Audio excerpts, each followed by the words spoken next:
Welcome back to the 843 MPT tournament coverage. It's Hadrada here.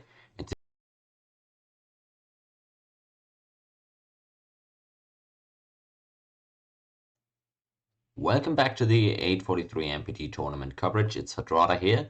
And today we're going to take a look at the strategy throughout the first three games, see how this first round of maps has been played, and what we expect going forward, because we've just now finished a third of the tournament, meaning that we have seen each of the three map types played once. So let's draw some conclusions.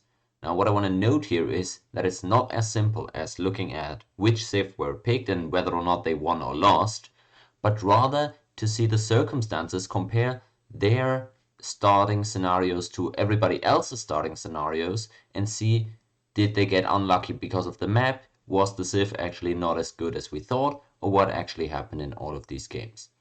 So let's jump right into the first game. This is the draft from game number 1. Of course, you can see right here, everybody had iron on this map.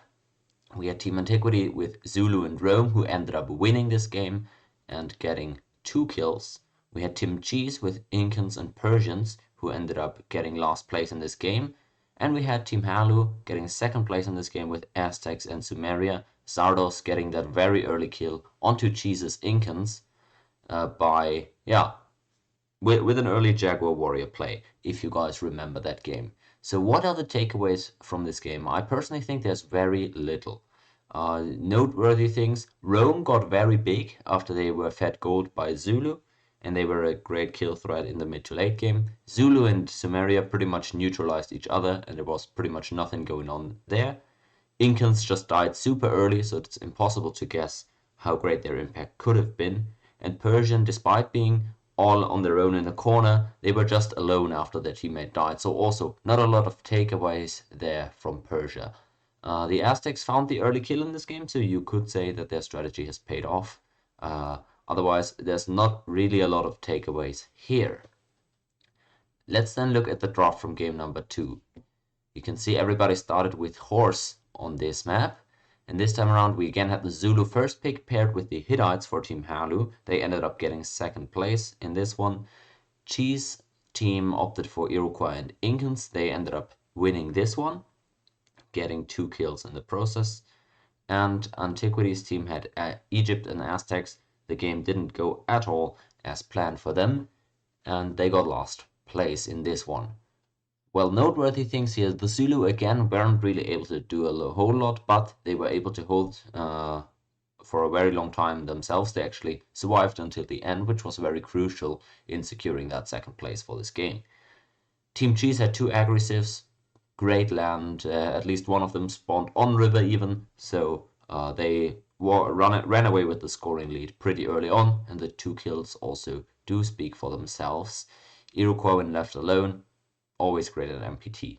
Team Antiquity, they went for the early aggression civs and it didn't pay off at all. They didn't get serious kill threat onto anybody during any stage of the game, if I'm being honest, but it has to be also noted that Egypt had the worst start location on this entire map, so it is quite possibly some bias there in the data. Overall, I would say the left alone aggressives were just the major problem in this one, and the Hittites were deceptively tanky actually and managed to hold for a very long time before finally going down. So maybe to recap on the Hittites, because we've only seen them once so far, I could expect to see them again going forward, since they were quite effective at holding for a while, and with their 2-move unique unit, they might be able to pull off some late kills, which seems to be the meta of the tournament so far. Either way, let's take a look at game number 3 now, which was played yesterday. We have again the Zulu first pick for Team Cheese here. They ended up getting second place in this game, pairing Zulu with the Celts. Halu's team had Rome and Babylon getting last place, and Team Antiquity with Maya Sumer first place in this one. Only 1 kill that was made by Antiquity's Sumerians via boating somebody, and yeah, that was the game yesterday. Everybody, of course, here with the mixed resources. So they had 1 player starting with horse and 1 starting with the iron. I don't think those resources were fully utilized in this one. As you can see, nobody really picking any premier horse civilizations here, which I think might have been a mistake. So the takeaways from this game for me was that Team Halu opted for the heavily defensive score pumping approach, but got lost in score with that. I don't think they opted for the greatest strategy simply because both enemies had an agricultural civilization which does so much to to pretty much negate that scoring that you're trying to play for there. It has to be said as well, though, that Halu got quite unlucky with the kill that he in the end tried to go for. So I don't think that strategy was bad outright. And they also again got the worst possible map in this one. I don't think they had a bad strategy per se, and I think it could have gone much better for them. So we have to be on the lookout for similar strategies going forward. Team Antiquity had the best map here, great land to expand into for both their civs, spawned close together. It couldn't really have gone better for them, and they still only got one game, or rather one kill, I mean, but it was a pretty stacked lobby, so it was always going to be difficult to find a lot of kills. Lastly, for Team Cheeze on this map, the Zulu again didn't do a whole lot, and for the second game in this tournament, Zulu and Sumeria just traded unique units for the entire game, it felt like, without actually being able to threaten anybody seriously. The Celts spawned in a corner, were left alone, moved out in the mid-game to find a kill, didn't succeed in doing so, and afterwards fell off quite a bit, but their scoring impact was still really good, so they managed to secure that second place for their team. Alright, so for the conclusions and what we expect going forward, these are of course just again my personal takeaways. So far, early aggression has not been rewarded. The Aztecs found that kill onto Cheeze in game number 1, but I consider that to be a bit of an aberration. And even still, if you don't get a size 1 kill, or you happen to be in a unique situation where it's plausible that you're gonna hold on to the city you captured, early aggression really isn't the greatest thing to do in this tournament. Sure, you shut down one of the enemy teams with that early kill, and they are most likely not gonna come back to win that game. But there's still a whole nother enemy team that remains unbothered by that, and in fact now has an easier time killing you. So the early kills are probably not going to be happening a whole lot more in this tourney. Rather than that, the general strategy seems to be to amass a lot of score until the mid game and only try to go for kills towards the later stages of the game when it's not as risky anymore, or when it becomes clear that you need the kills in order to make up for a scoring disadvantage that you might have. Now for some specific civs. Rome has been great so far. They're near impossible to take out, and they are one of these unique situations that can turtle for the whole game and still move out 10 turns before the end to try and kill the enemy. They have quick roads and they have unique units that are super versatile on offense and defense. A Legion plus Archer stack is almost impossible to kill on defense as well as offense. So that's they have really proven their value there. Expect to see more of Rome on iron maps for sure, but also on these mixed type of maps for the one iron that you get. Aztecs as if do pose very little value, I feel. You can try and go for that early snipe if you think that you can get it, but as I already said, it's not as good as it is in regular MPT to get that early kill. So do you really want to bank on that? I think it's better to utilize one of the resources that you have with a production bonus or anything that helps you facilitate a kill later on in the game. I don't think we're going to see as many Aztecs picks, especially not as early on in the draft. Zulu as a civ I feel is overrated. Now you might still think Zulu is really good on these maps, and you might have a point there. But come on guys, even if you're a Zulu fan,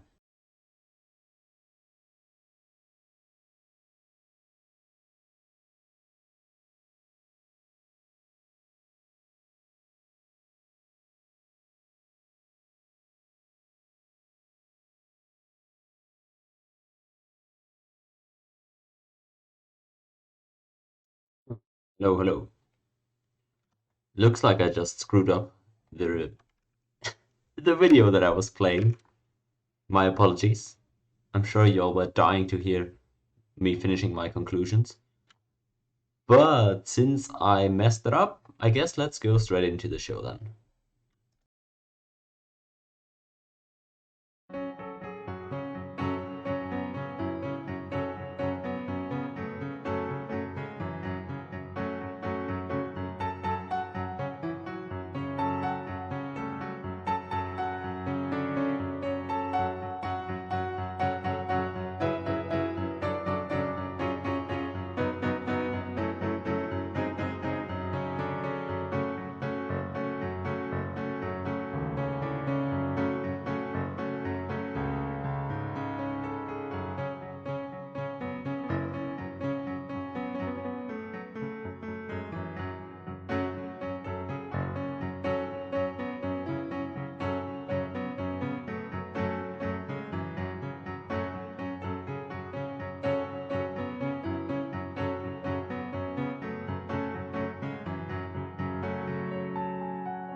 Alright folks, a quick update. Sadly, since the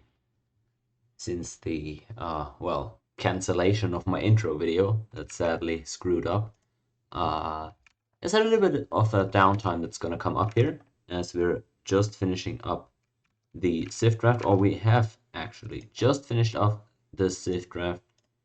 There you guys go, showing you the final results. These are the picks that were made. Very interesting, and again, way different from what I personally expected. But we will see how the teams will fare with that. So now we're going to be loading into the first launch, meaning we'll have to play turn 1, save, reload the game, and then we'll be good to go. So that's going to be a few minutes at least until we get into the actual game. I just wanted to let you guys know where we are at right now, and apologies for the upcoming downtime. Alright, I'll see you guys in a few minutes in game then.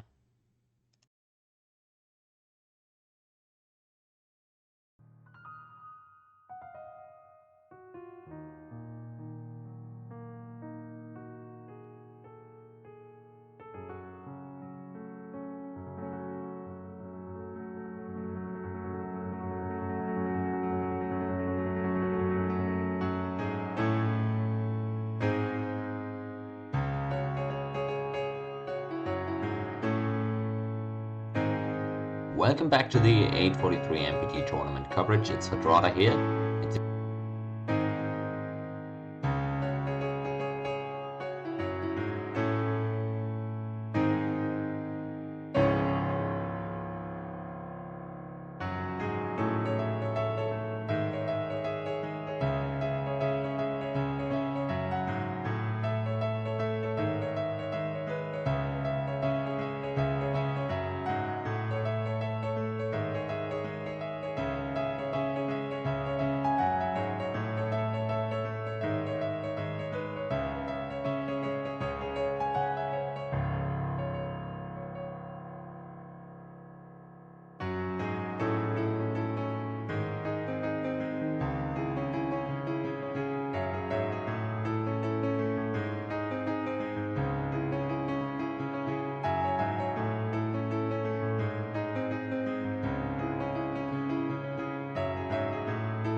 Welcome on in here, guys. Welcome to game 4 of the CIV3, well, 843 MPT tourney is its actual name. I hope you guys are looking forward to an exciting one again, and at least for once we got the timer correct here on the launch into the game. That is fortunate. But I hope people remember to do their mutes and everything. We have already reloaded, but the turn 1 has not been fully played out yet. So it might take these guys a while to finish up on their first turns. That shouldn't stop us, however, from getting a good show going already. As you can see, I'm on a roll lately with these spy drops. Haven't missed a single one ever since game 1 when 50% of them failed. Well, that was a jinx if I've ever seen one. Not even the Elquijote RNG, not sure what happened there. Anyhow, as I'm disbanding all my stuff and finishing off on my setup to get this game going, you can already take a look at the teams, at the maps, and at the civs. If there's anything interesting, of course, I'm always interested in debate in the chat. Still, with the delay that we've got going, I won't be able to respond verbally in real time to you guys, unfortunately. That should still be fine. I hope everybody remember to do their mutes. I don't think I need to write it again, but whew. All right, it looks like we're already almost ready to get underway here. And I'm very much looking forward to how this map plays out. I don't think this is going to be a very exciting one. This one and yesterday's one were quite the snoozer maps, in my opinion. There's not that much potential for excitement early on, especially. But we'll see. I might very well be wrong about that. And I haven't checked out where exactly which teams have spawned. One thing to maybe note here is that everybody is back on the iron capitals. So everybody's gonna have that iron very, very close, which is why the Romans and the Persians were picked here again, I assume. No Celts again is quite surprising to me. Even Team Cheeze, they're opting for the Persians over the Celt last pick. We'll see if that will pay off for them. For the teams, you can see the names again at the top of your screen or in the player name that I've renamed myself to. If you're ever confused about the team distributions, there's your way to get back, get that overview back, I should say, as I'll keep disbanding all my stuff. There we go. So, what are the teams now? We've got Battleship and Elquijote as Persians and Zulu. They are on exact opposites corner of the map. Again, the Team Cheeze not with the greatest luck here. Corner Zulu is not awesome, but they have a lot of land to spam score with. And the Persians, well, they have decent land as well, and of course with the iron that was guaranteed. Fine spot, but they're again just so far apart that it's going to be really difficult to coordinate any plays. I don't love that spot for them. Quite reminiscent of yesterday, but definitely worse in my opinion. Maybe with Celts actually this land could have been awesome. But Battleship ended up going for the Persians, so that's all just hypotheticals. Moving on, for Team Antiquity, they've got another strong Civ combo here for themselves. Rome and Mayans. And they are also quite far apart, I would call this. Rome. Yeah, Rome down here with the iron, of course, as well. Mayans very much up here in the corner. Not a lot of awesome city spots, but I guess you could get 1, 2, 3 on fresh water, definitely, if you wanted to.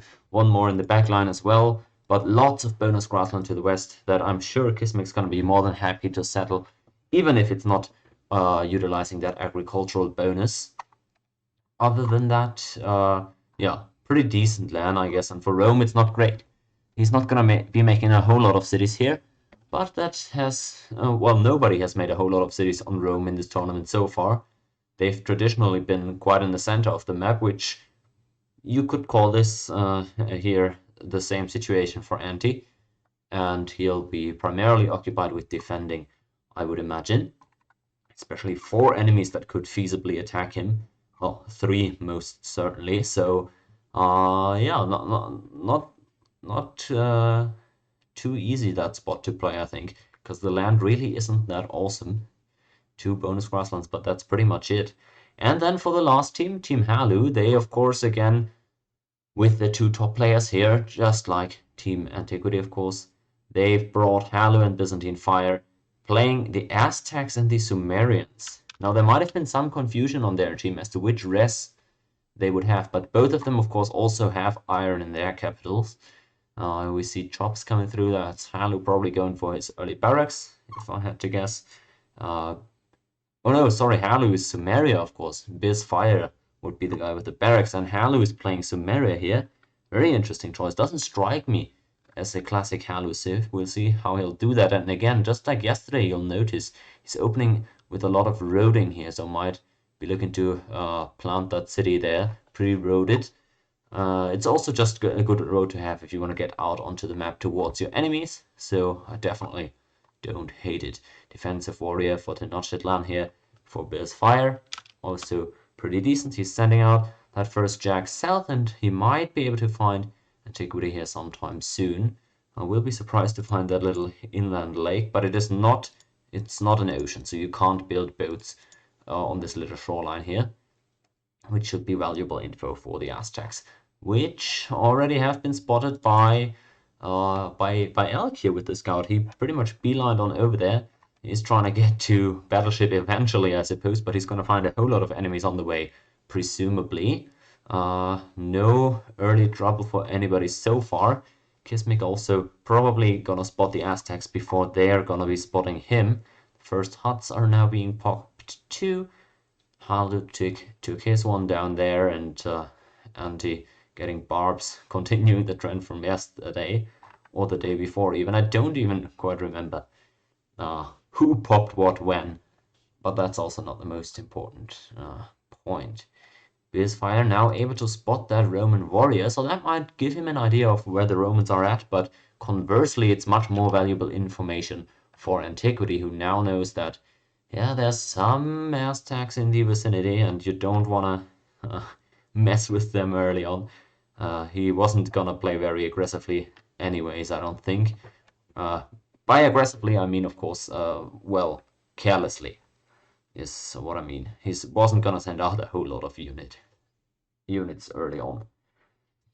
Okay, so despite, of course, Aztecs, Zulu being in the game, I don't expect to see that much early attacking to be going on here. Maybe some skirmishing for workers, maybe some trying to deny resources and bonus grasslands, that typical stuff.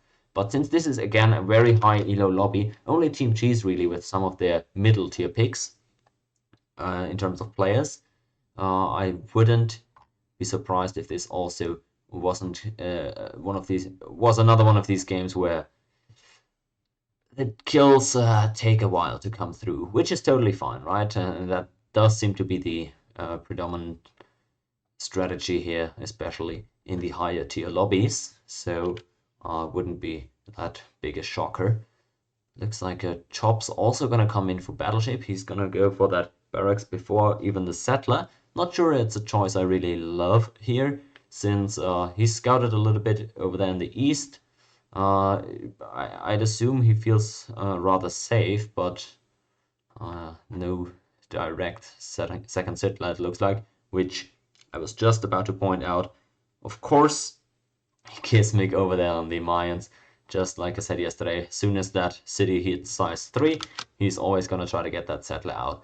That's definitely his type of play. He's going to get that city on the river again. He's more than happy again to have been blessed with such a nice spot as the Mayans, and quite fortunate too that the Aztecs weren't directly headed on over there. Forest first for the Aztecs, that's a classic here on the channel, of course. Getting those emotes out, love to see it. And the Zulu, they are in for a quite slow game, if I had to guess. Don't expect a lot of imps to come out from them. And we'll see how they'll play it as Byzantine Fire is moving in. He gets onto the mine. Does he get the pillage off though? He's being hit, but that's a terrible roll for Antiquity. He loses the warrior and the mined grassland. that couldn't have gone any worse there for the Romans, and a game that was already gonna be quite tedious on defense. It's gotten off to a terrible start. He's at least trying to put some counter pressure or get some better vision of where these Aztecs are going to be coming from, but that wasn't how he thought that was going to go. Elk might be losing his scout over here. That would be massive too if Kismic was able to outspeed Elk there. And oh, Elk still has both his moves left. I thought I'd seen him move on that forest this turn, but I guess that wasn't the case. Golden Age for Byzantine Fire is of course the one drawback from that interaction, and the trend in this tournament continues. That trend being that whoever goes for the early aggression punishes only the guy that he's directly fighting and himself. That's really been a consistent trend here for this event, I feel like.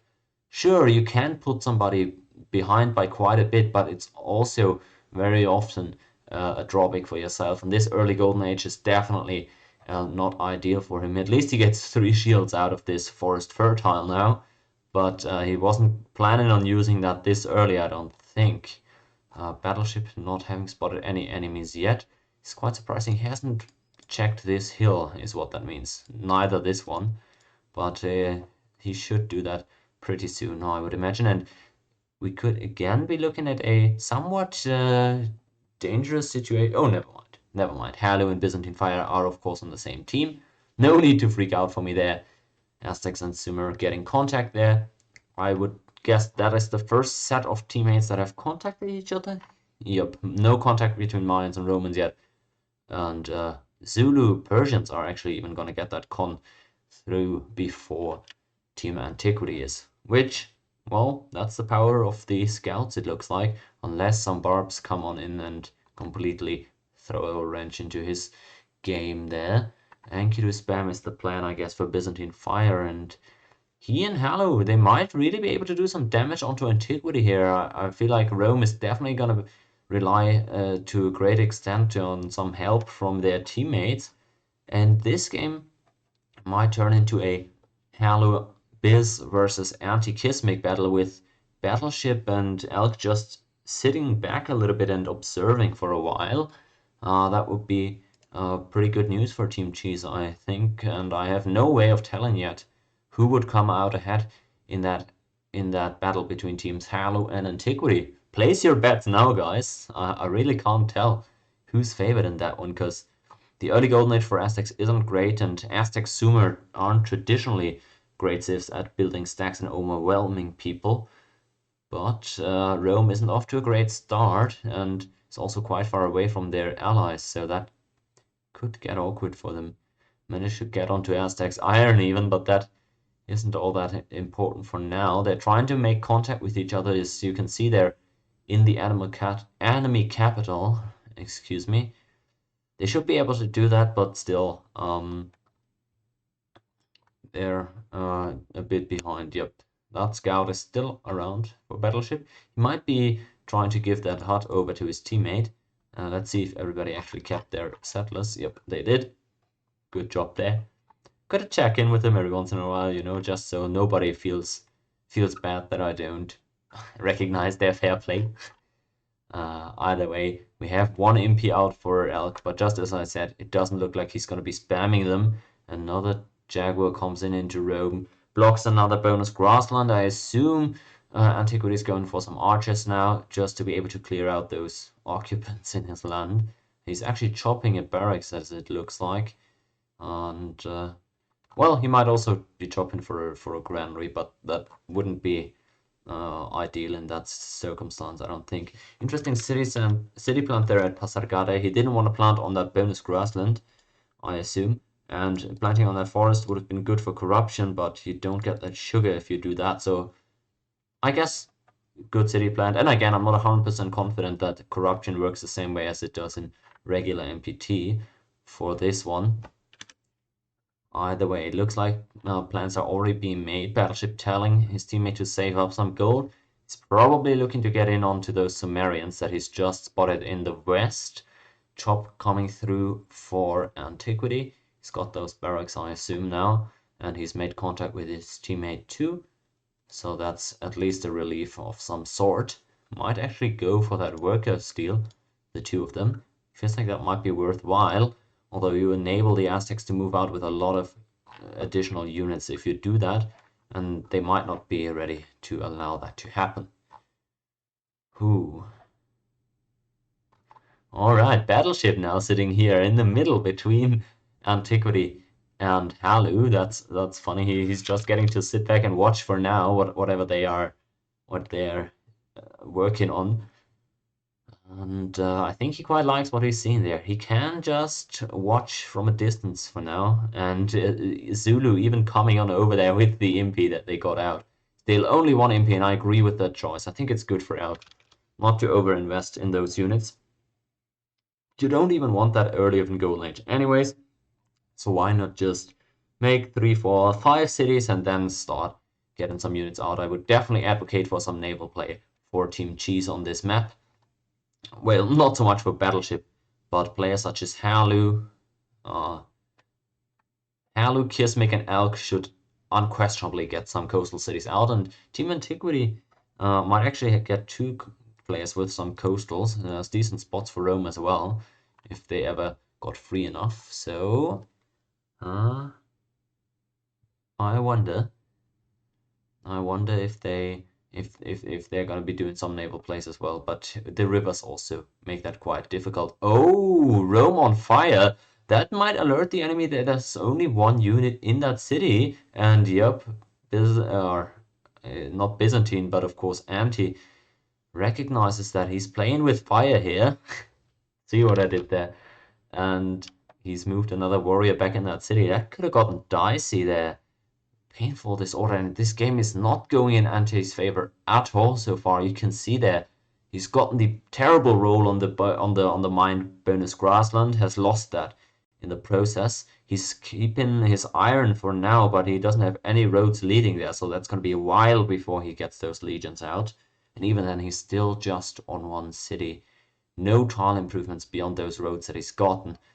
And now he disorders his capital, so that is definitely not what he wanted to see in this one. He's gotten those barracks at least up now. Veteran warrior from Rome gives some extra safety and will play into his hands when trying to upgrade later for those legions. But Aztecs have been doing nothing but funneling jaguars down there towards Rome. You really have to call into question whether or not that's the ideal play for Byzantine fire. I feel like he could have done a little bit of better job scouting the map at this point. You have to remember he's already made Rome well aware of his presence. Rome knows exactly where he's at. Why not try to find the Mayans? You know their warrior came from the east. He doesn't know about his west, of course, but that's also well scoutable for them. So I would love to see him spread out a little bit more. He might actually even be losing his worker at home. And no, he's able to move out of his capital in time. Nicely done. It looks like they also try to get that worker from Antiquity, but they're still trying their best to deny that iron. However, Halu doesn't have a whole lot to support that endeavor with. Anti isn't a great fan of what he's seeing here, but yeah, that is just the spot he's been dealt here. Not great land, and at the center of the map, you don't love it. You definitely don't love to see it if you're rooting for Team Antiquity in general, especially. Wow, another bad roll for him. It looks like he only dealt 1 point of damage to that Jaguar with his veteran warrior.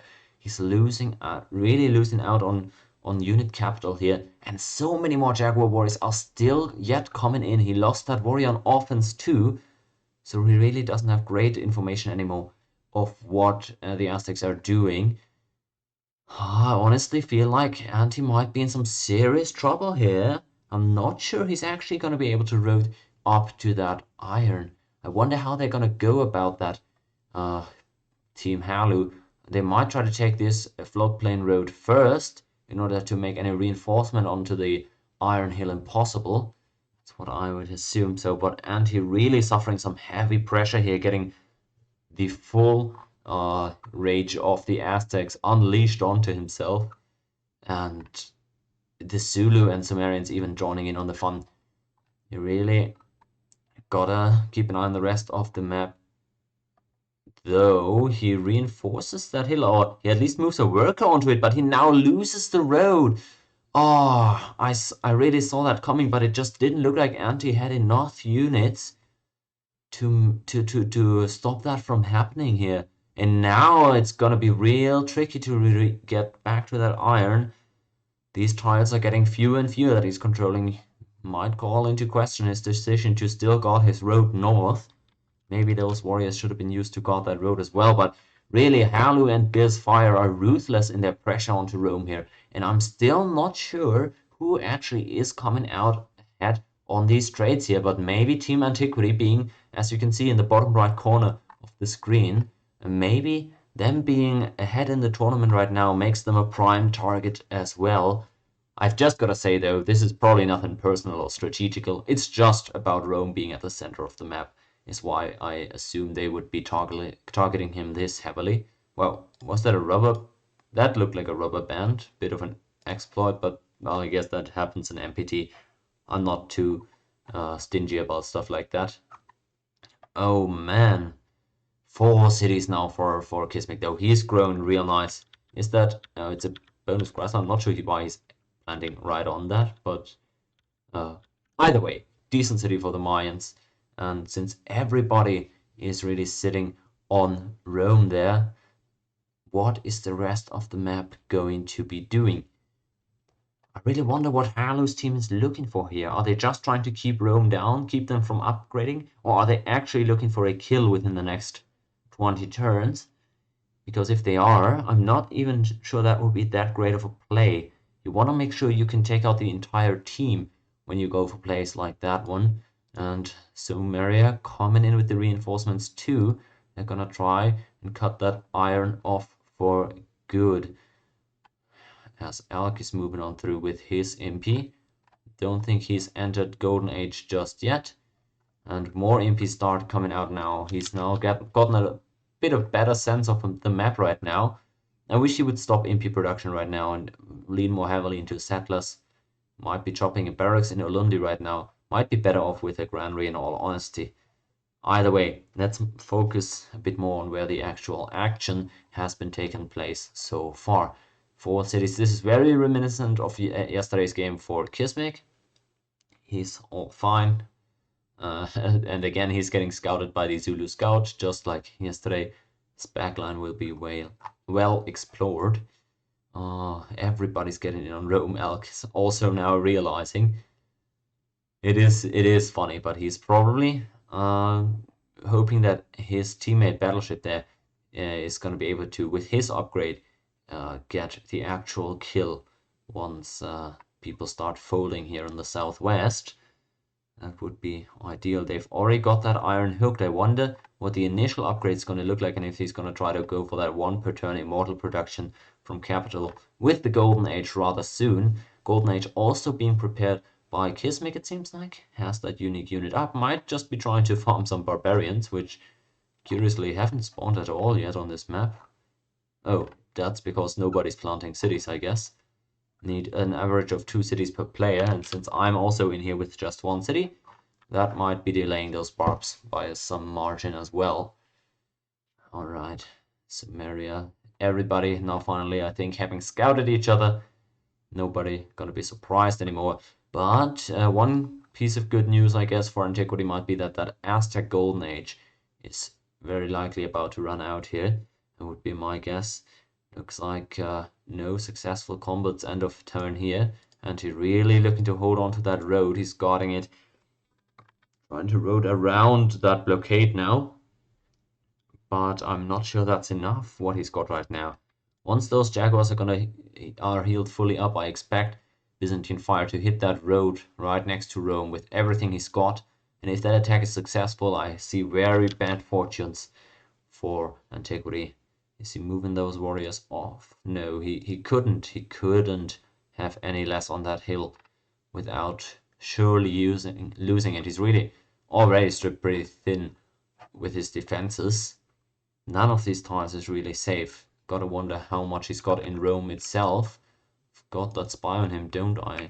Yeah, you can see that's not a whole lot of warriors he's got, and looks like they're already going for the hit now, and they're getting the worker even able to move it away before Anti is able to respond. But fortunately for him, he might get another shot at it next turn. But for how long? No chance. He's trying, but Byzantine was quicker. Might have gone for the control U in that moment as well. Would have been a good heads up. Either way, Anti now losing out on that warrior as a defensive participant as well. Way more impies than I would have anticipated for Elk, although that's just a warrior here. Want to see more cities, as I already said. Not a great look there if you're rooting for Rome. This is interesting though. What an interesting development. Both the number of this stack and the direction in which it's headed is very much surprising to me. I think this is actually the correct play though. You don't want to bother Halu right now, because if you're Battleship, you're banking on Halu and Byzantine Fire being able to take out Antiquity, and if Battleship then takes out Kismic in the best case, that would eliminate one team entirely from this game, which would secure both the remaining teams a lot of points. So I think it's actually correct for Battleship to not help out his enemy Antiquity here, and instead pile onto his teammate in order to fully take that one team out of the running here. I don't hate this play. It's actually quite interesting, despite being quite unconventional. Should he actually go through with the move all the way north? He's got great vision here, as you can see. He's got everything inside from this hill up to this horse plains area here, and he knows there's no Mayans here at all that are gonna spot his advances.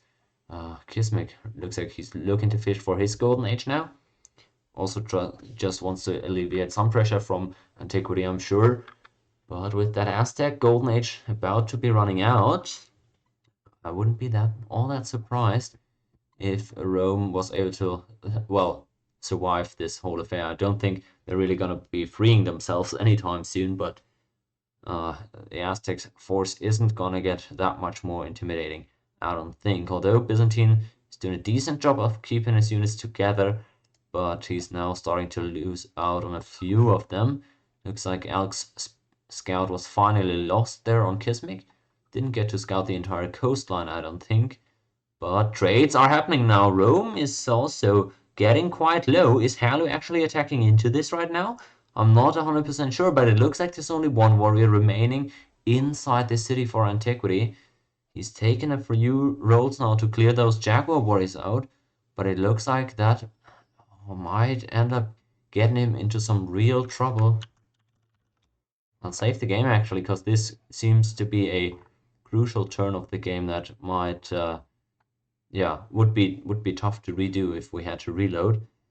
Rome on 3/4 HP there. Let's check how many units he's got total. Oh, there you guys go. 4 warriors he's got.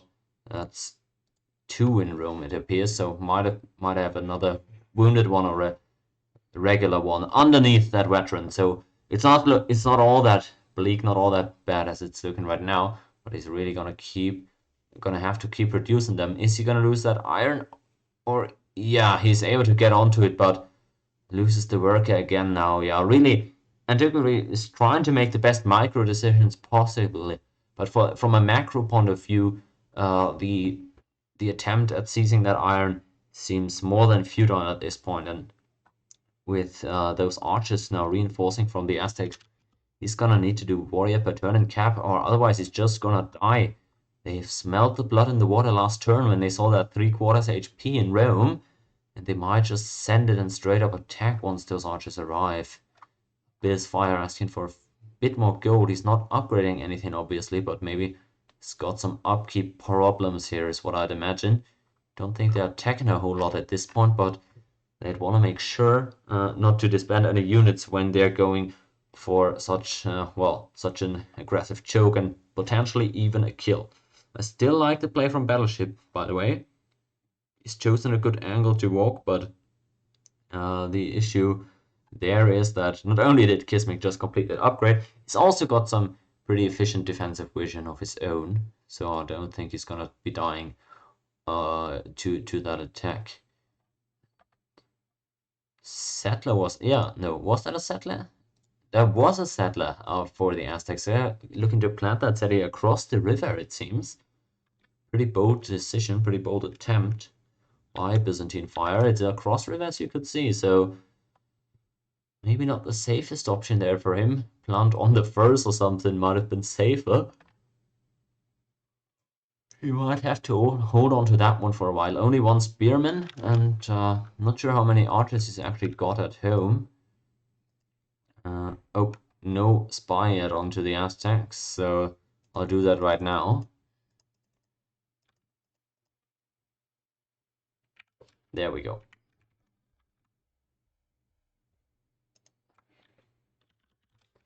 Spy having landed. Let's now check what he's got. 6 archers. That's 3 on offense, isn't it? 3 on offense. 2 here, 1 in the city. He really doesn't have a lot into Tenochtitlan.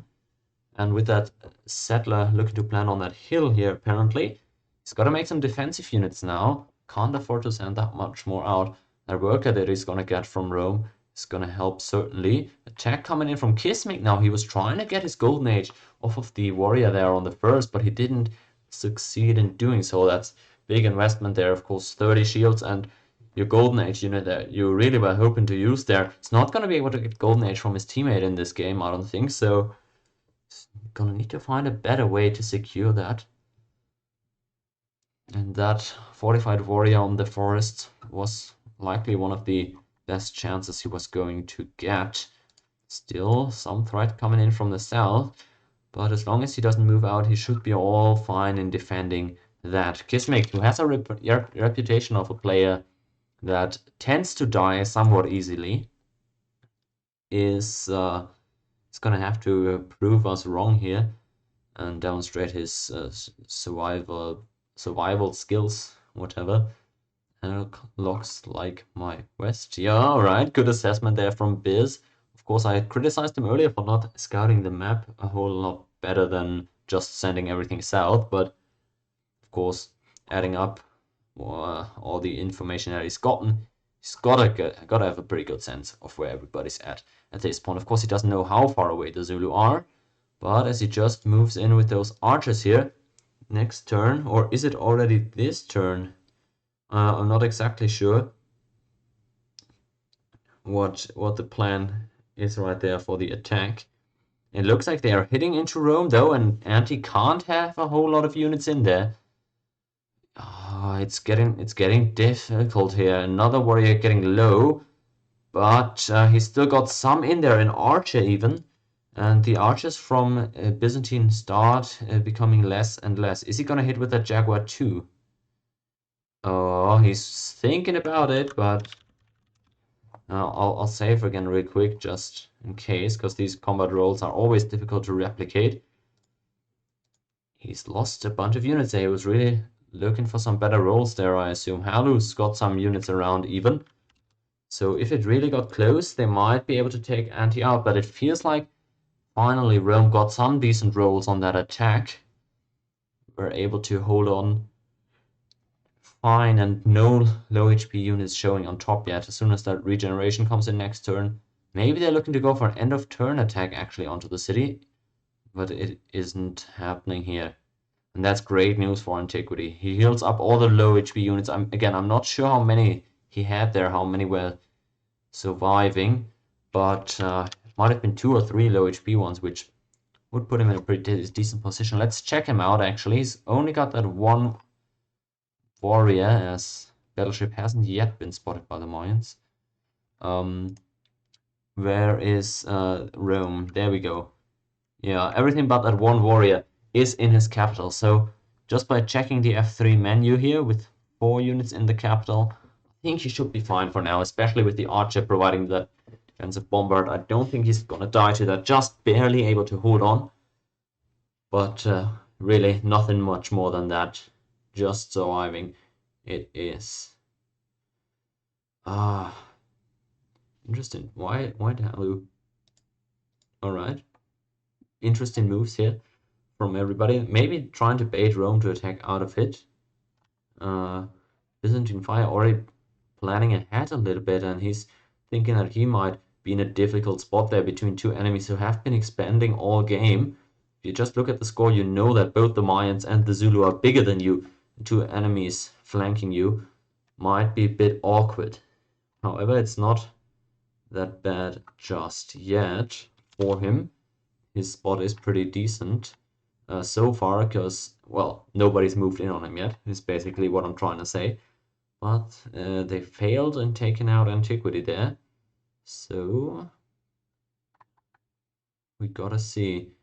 He's a bit like a 4v2, he says. Well, it might be to some extent, but with the Persians now also approaching the Mayans, it is, of course, it's a bit difficult. Halu now also getting some Enkidu over there onto Persia, so it's not like Team Halu and Team Cheeze are just entering a complete and utter truce. It is pretty logical, though, that not much fighting is taking place here in the north. And, well, we'll see how this plays out. But so far, I think pretty logical plays from everybody involved. I wonder where Battleship's looking to go with his stack right now. He's trying to maneuver around the line of vision, I guess, that Kismic has set up for himself at home. And he's trying to, well, trying to hold on again onto everything that he's got. It looks like he just made another worker out of Rome, but he's not going to be able to use that for at least quite a while. As Battleship's also not got a whole lot of units left at home. He might be trying to get some GA here of the Sumerians within the next few turns. Good opportunity right now, it seems. Bonham Pack just being planted. I'm not sure Battleship could actually see that, but that's another hint that, yeah, maybe with the amount of cities that Kismic has, could be possible to find something there. Oh, I didn't keep my eyes onto Rome, but there seems to have been more fighting going on there. Elite Archer now for Antiquity. And he's fine for now. There's not much more coming. So at least he survived there, you know. And the opponents are now starting to get more occupied with each other, which is going to be great news for him. Gotta keep eyes onto Halu here. Now, of course, that road not being completed yet makes things a little bit awkward in Kish. He's trying to get 2 Enkidu into that city, it seems. But we all have played against Elk. You never know what happens there as the turn ends. Let's keep our eyes on that. Is he gonna try and move in? Halu guards that city, and Elk not immediately looking for any moves right there. Also, everything under control in the north, it seems. So, a bit of an overreaction maybe on my part. Halu, yeah, I was just gonna say, better guard that road. That's the only road in your empire that you got so far, and it's holding 3 cities together. So you definitely can't afford to lose that one. Spamming a little too many cities for my liking, all very close together and across the river and stuff, non-roaded. I'm not sure that you want to really do that with those impy nearby, especially since I don't think anybody's gone for mathematics this game. But, well, with the Enkidu Warrior, I guess you're able to do that even without roads exactly everywhere. Decent job by Battleship as well, having just enough units to box out that Enkidu Warrior there. Gonna want to make sure to not lose that worker either. And he with his 3 cities is also pretty decent spot, especially because Elk has been doing nothing but plant cities himself, so he's gonna be in great shape financially. That means many more immortals if they choose to upgrade a few more, which they very well could do. Let's see what Elk's looking for down there. They did go for the war declaration, but looks like no success there, as Byzantine fire is getting cleaned up at Rome finally. And Battleship still moving his stack around. That was quite the early stack of 8 immortals.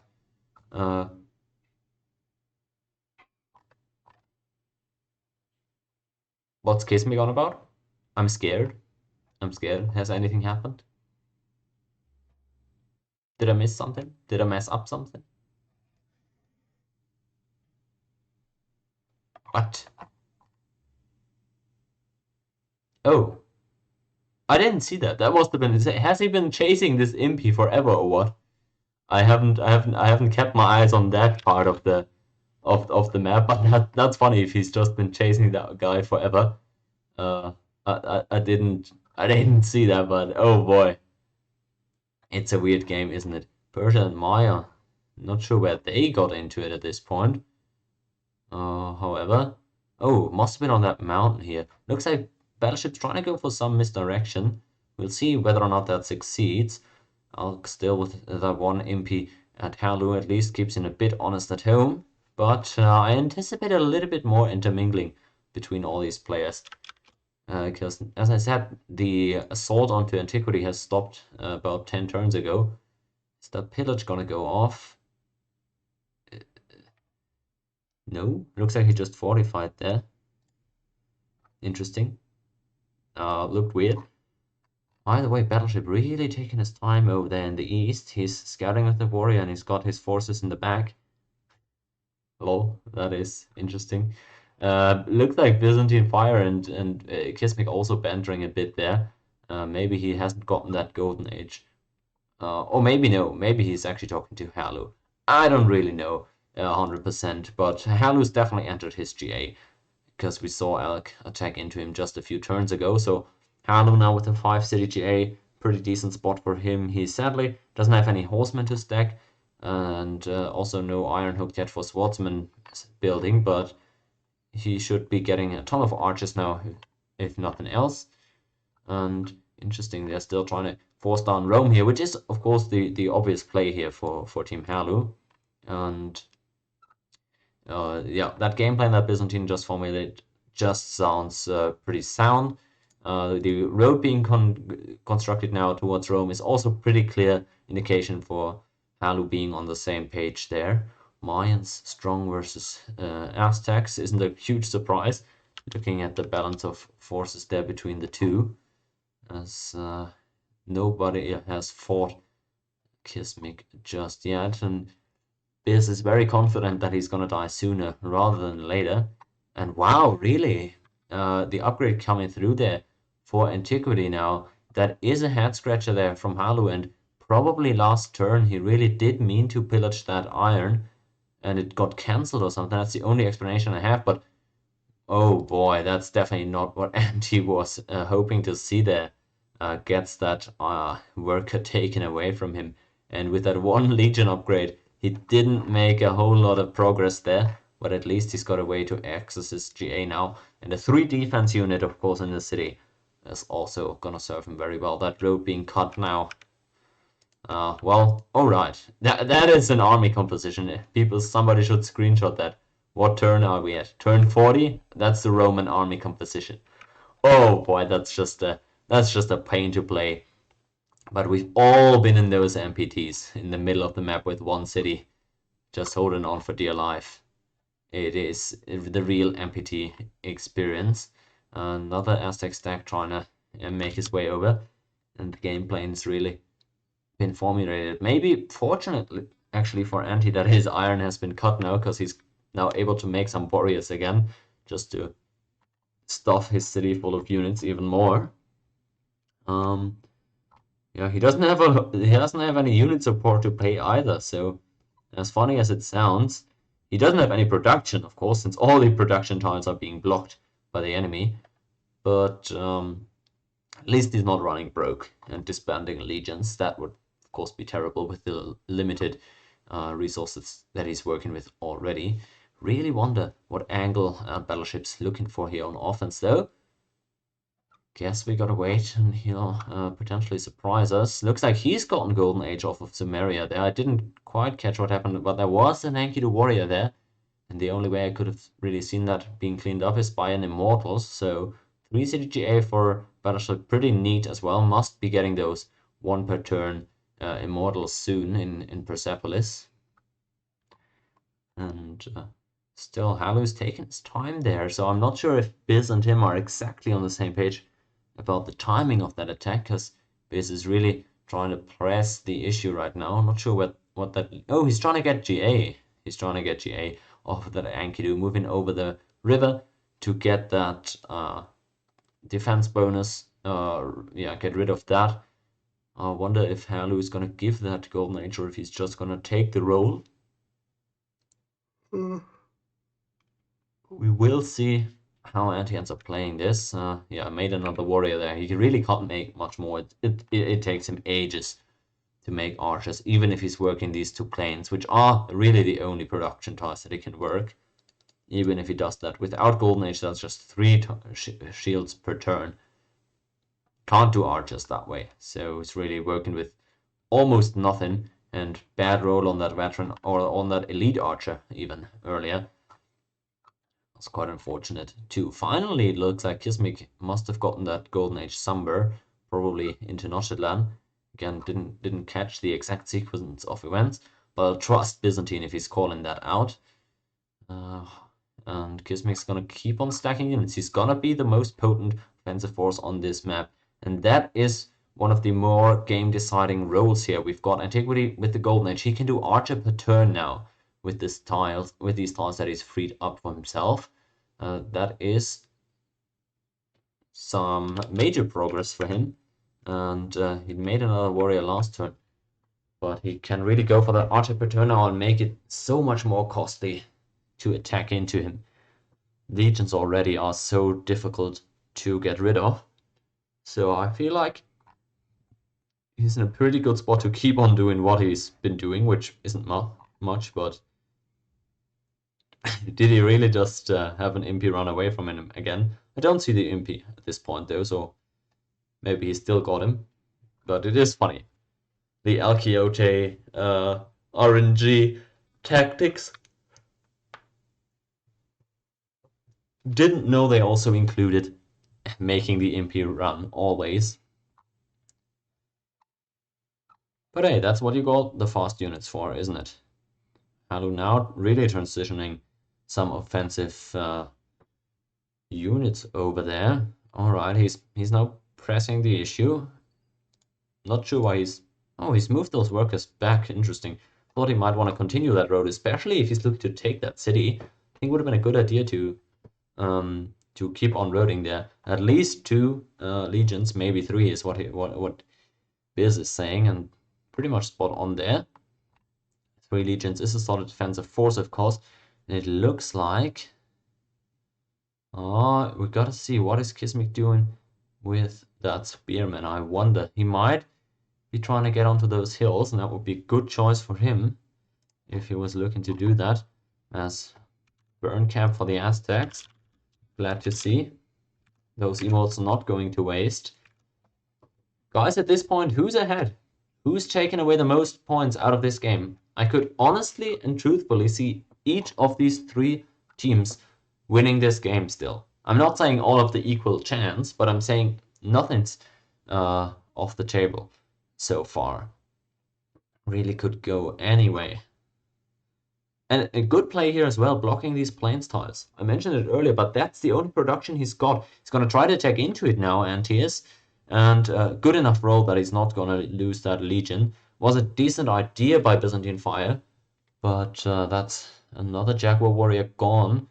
And he's still managing to guard that bonus grassland over there, albeit not as solidified. He needs that production to keep on going. 1 plane and the bonus grassland at least gives him warrior per turn. So I think that's decent enough with the barracks. Should he survive? Oh, he's attacking out of the city now even. That's interesting, and he's getting a lot of units out of there now. With the legion still left back in Rome. That's great fights here for Antiquity. As Halu was just calling for a pause.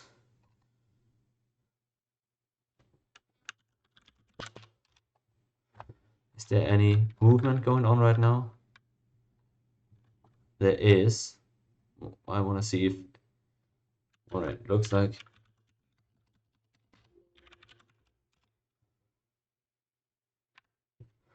Okay, all good.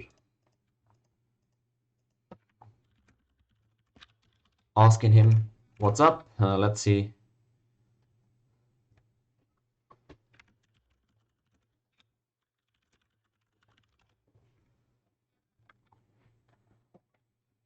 Let's see then. Quick pauses are part of MPT as well, so we're getting the full package today.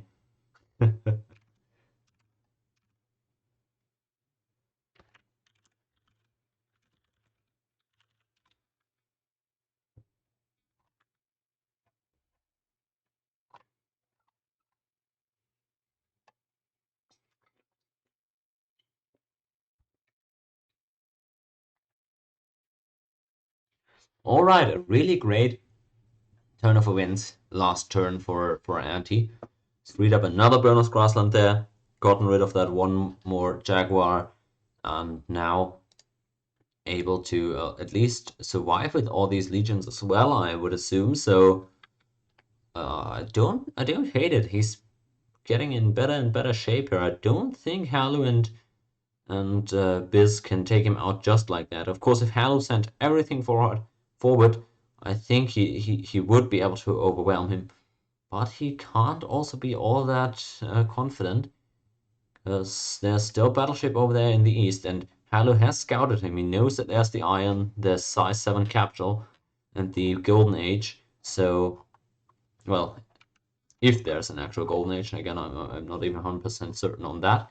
Looks like Kismic has elected not to take the hill though, and that could potentially be an issue for him now. I still wonder how Battleship is looking to approach this one. He's been very sneaky with his stack, but not 100% sure on where that one's headed for. Maybe he's banking on another city being planted that he can then double move onto immediately, but with those one movers, it's not all that easy to get into a city without being noticed. Yeah, not sure. We'll wait and see, I guess, how he plays that one. Maybe he's also just looking to keep them around and wait for a while. Let's check how many units he's got total. That's 8 over there, we counted earlier. Another 7 at home, it looks like. So he's not massive, but of course, Elk is pretty big here, and he's gonna have a lot of gold with all those rivers and that many cities.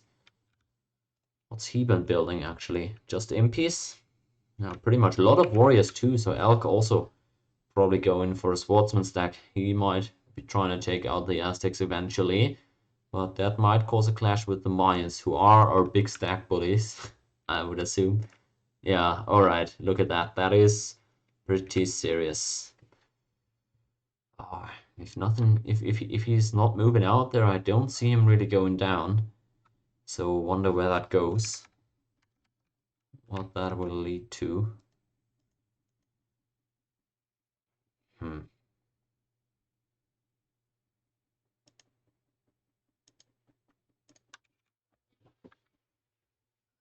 It's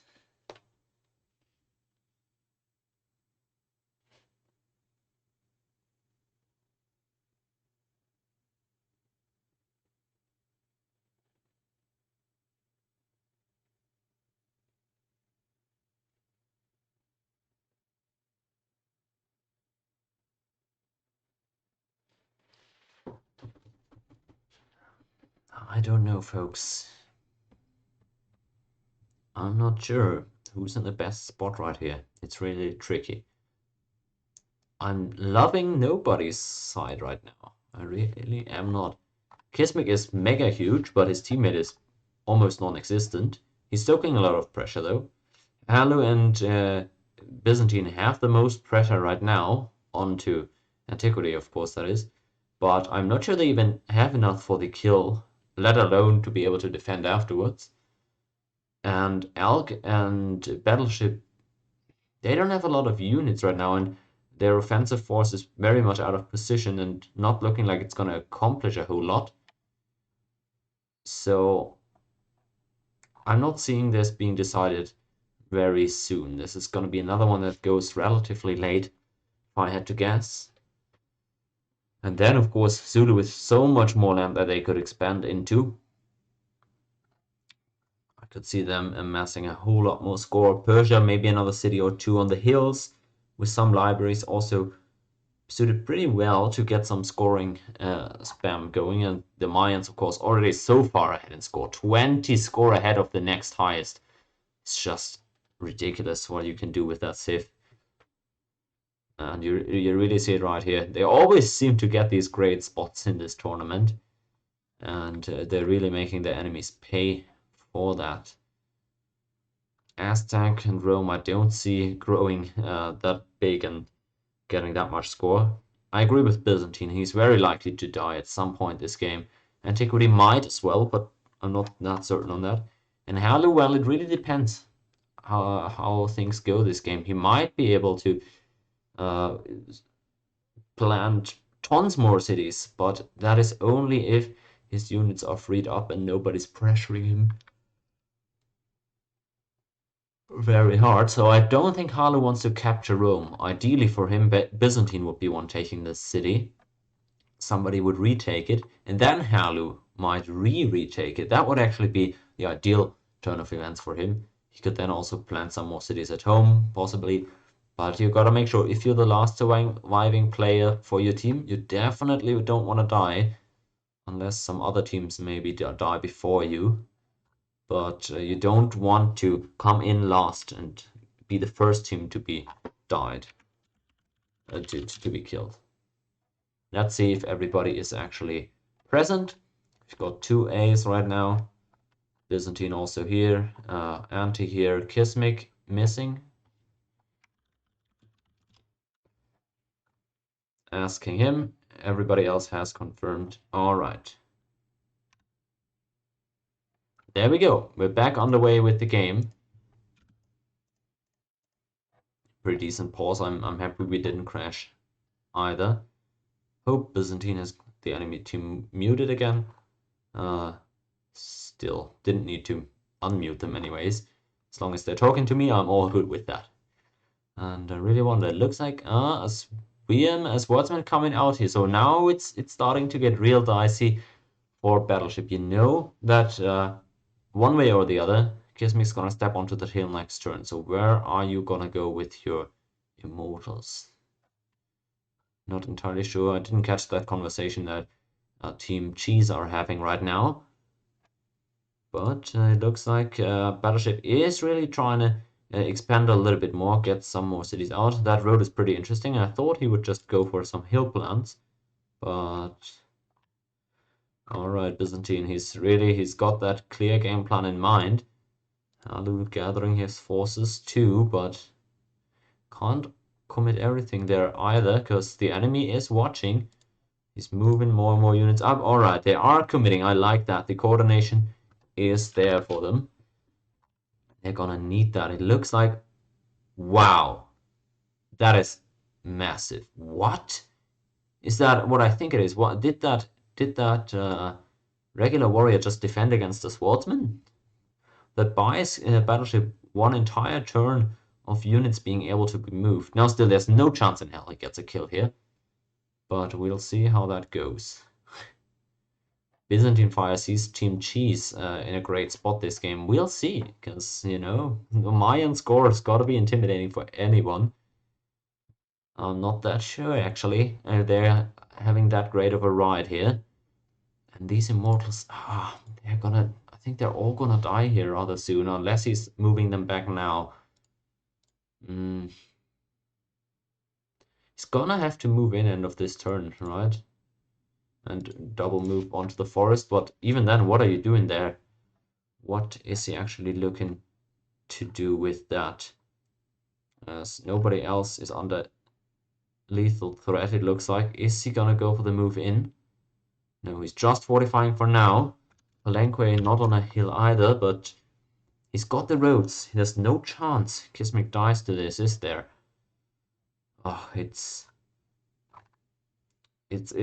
tough to look at, right? Because if he really ends up losing these 8 units, that's what, eight swordsmen worth of shields. You can't just toss that away, can you?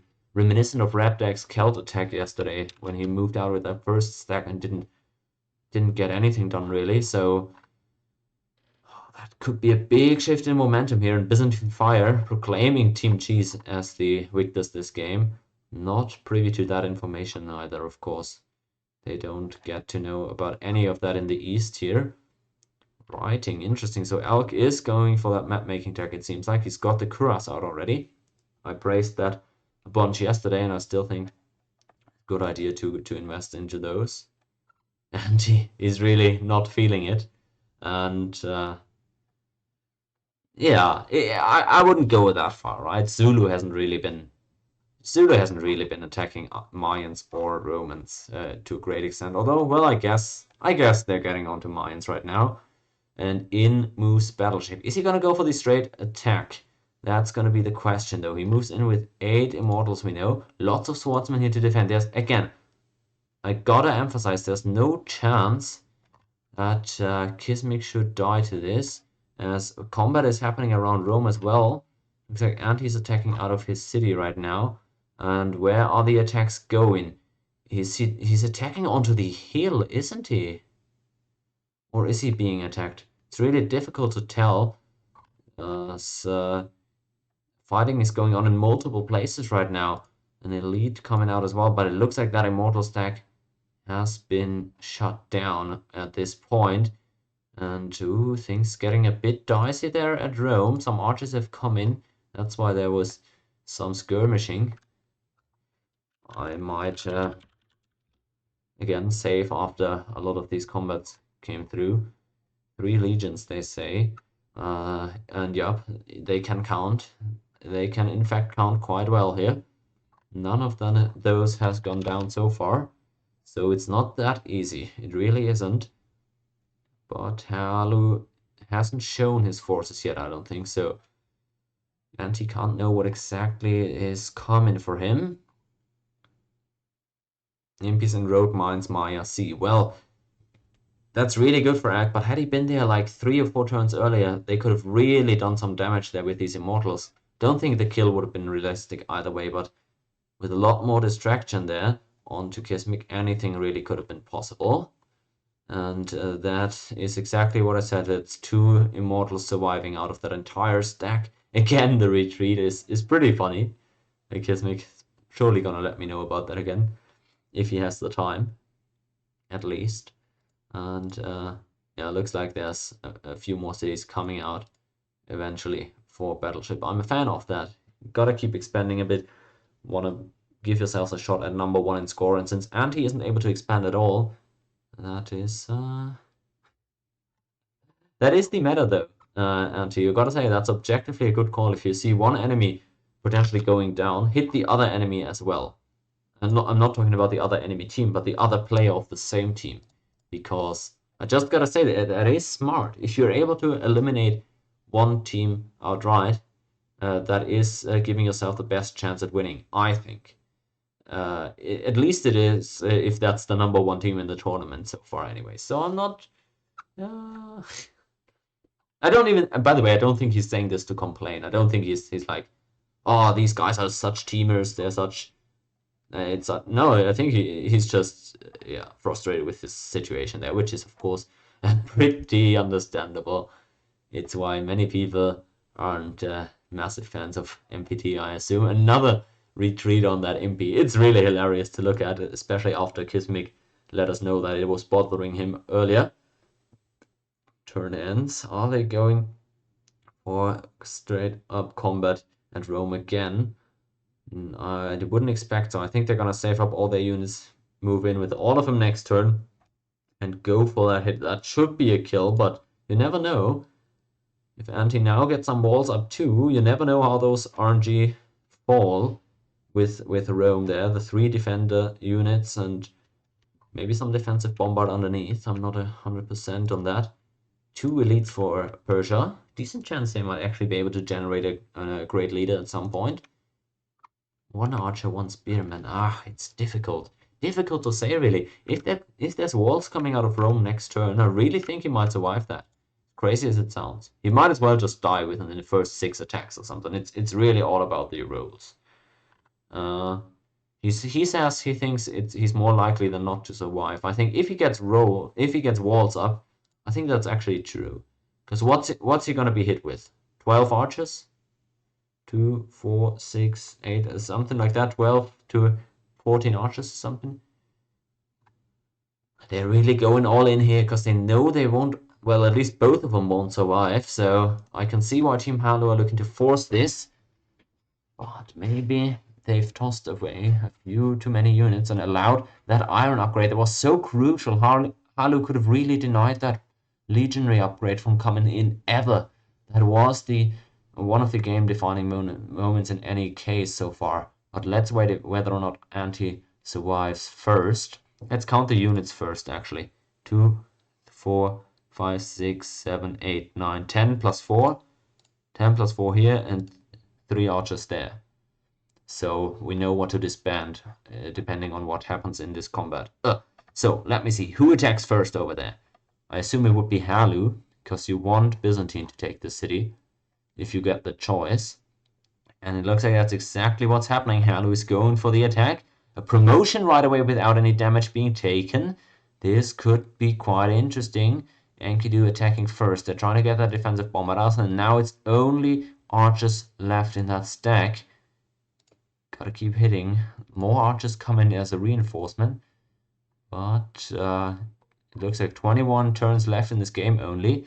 And the attack is coming through now. That was a lot of damage onto that one legion. No walls coming up this turn. I have to criticize that. I think that was the objectively best play to get walls up. Alright, we'll see. Kismic asking for pause, but lots of low HP units in there already. Oh, it's a tough one to tell, but I think Anti might be going down here. There's just a few archers left.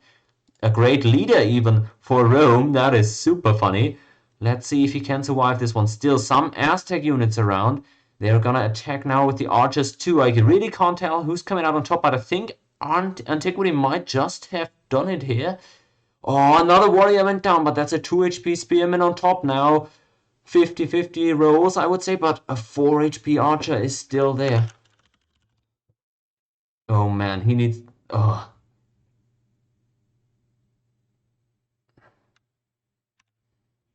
I guess I gotta press pause here. Oh, what a shitty time.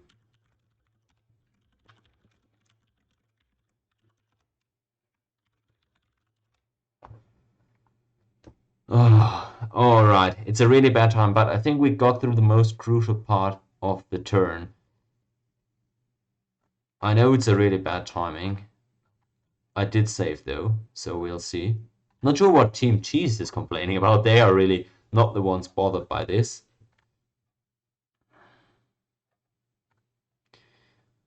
He's saying he lost 2 legions, so... Oh...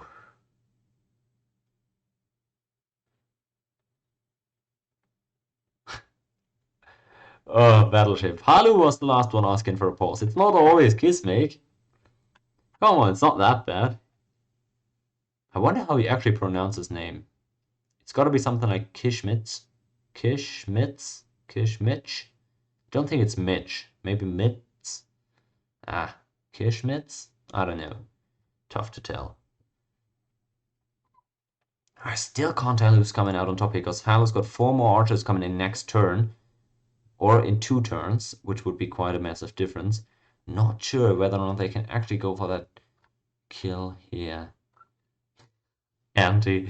Yeah, that great leader. You can't make an army unless you have 4 cities, I think. Maybe 3. 3 or 4 cities you need to make an army. So that great leader is probably not gonna come into play this game. I'm sad to tell you. At least he's gotten his golden age though, so he's, well, he's got that 10 turns ago or something, but I'm just saying, so he might be able to get some stuff out. You always get those great leaders when you can least use them. We've all been there, haven't we? No reload so far this game. I guess we gotta appreciate that. That leader here. Oh man.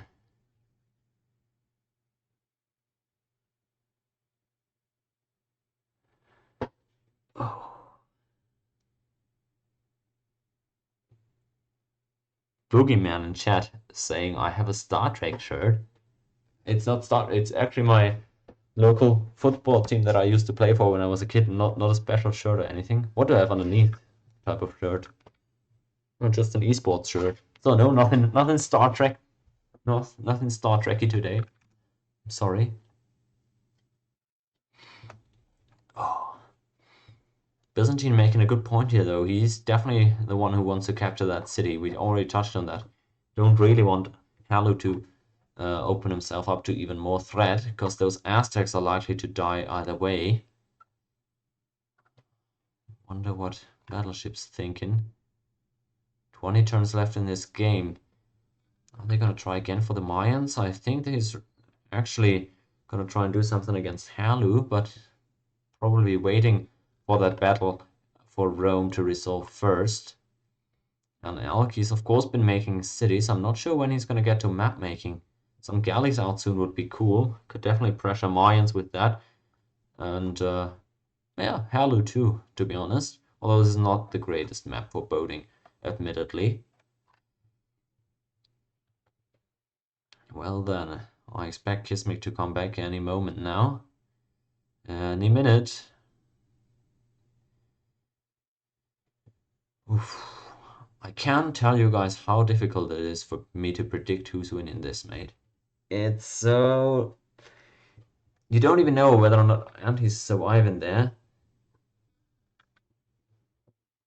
But as you can see, even the players among each other are really unsure how this is going. And me with the bird's eye vision, I don't really know either. Lions are so massive, they've got to be able to get one kill here. But they're not mobile, no coastal cities at all, so I don't think they could get more than one, really. Although with the road here, maybe they're able to get all the way over and retake if Halu actually ends up taking out Antiquity at some point. You gotta wonder.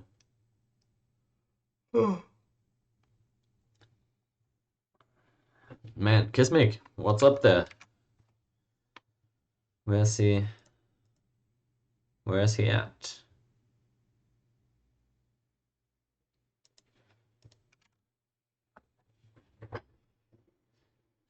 Man, that suspense. It's such an awkward time to pause at too.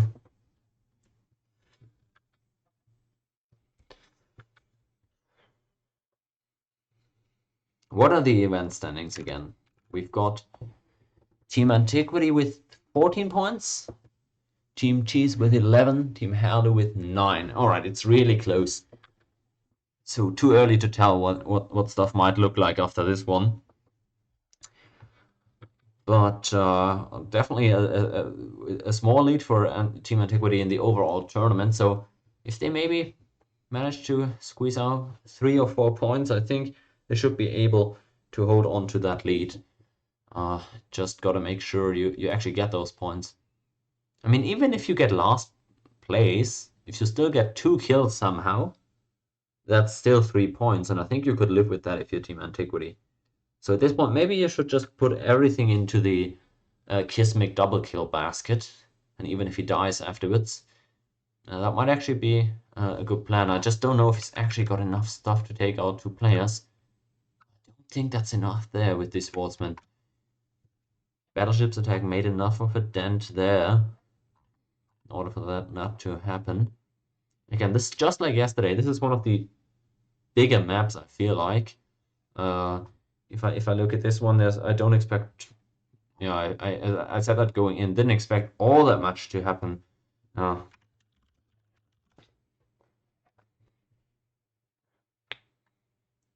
Alright.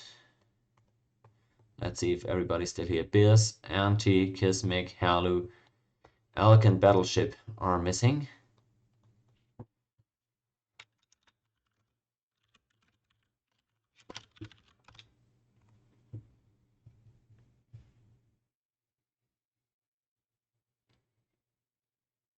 Haven't heard back from them yet.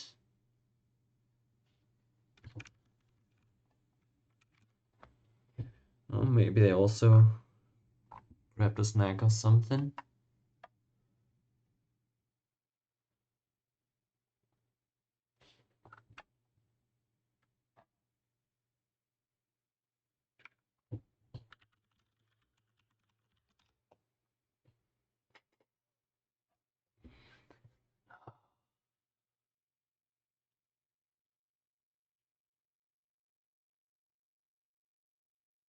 Okay, Alki is here, only missing only missing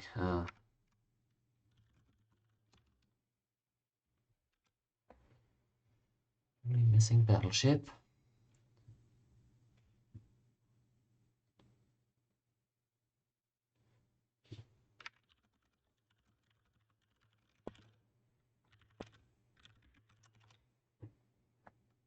All right, let's count down and unpause.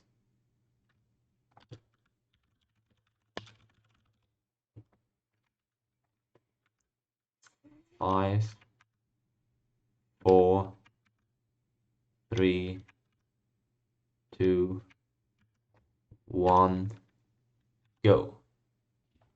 Alright, let's see how this resumes. Right back into battle here, and I really think you gotta be paying attention, especially at Rome. How are they gonna go about this attack? The Elite Legion on top is super scary, of course. You can see that's the one that generated the Great Leader, and Halu needs one more turn to get all those archers back over there. Don't think they're gonna go for the straight up re-attack there. But how are they gonna do it though?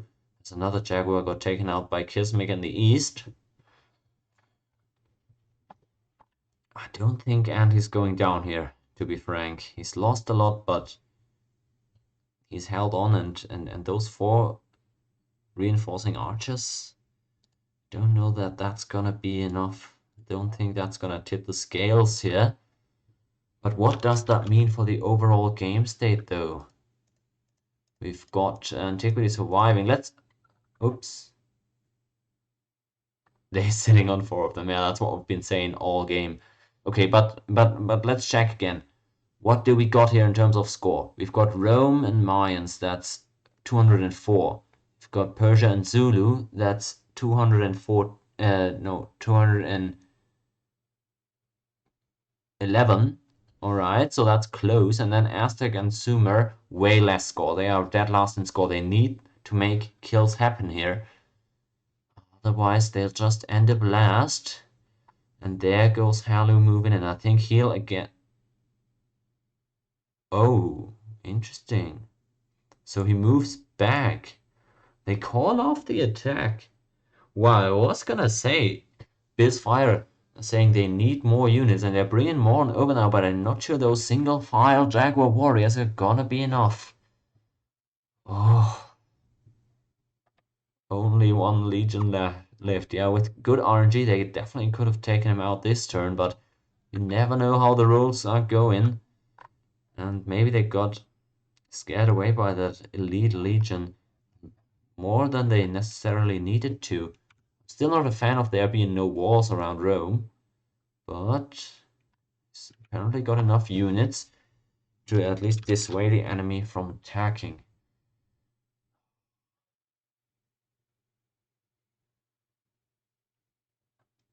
Yeah, everybody trying to assess who is killable, what do people have left at home.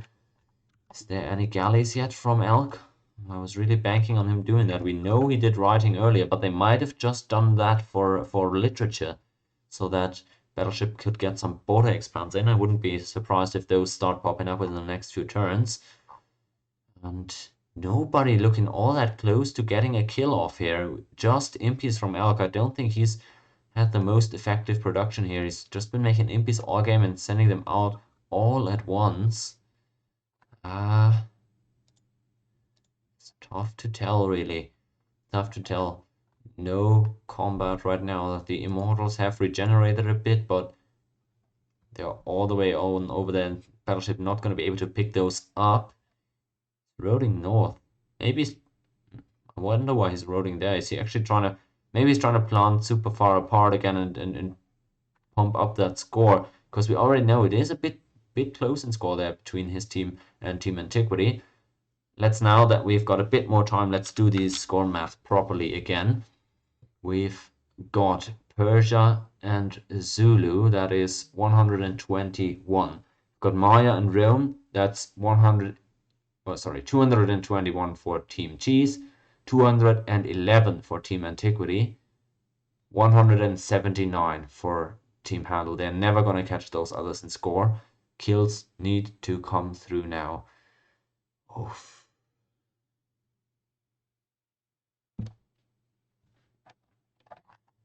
Oh, mate.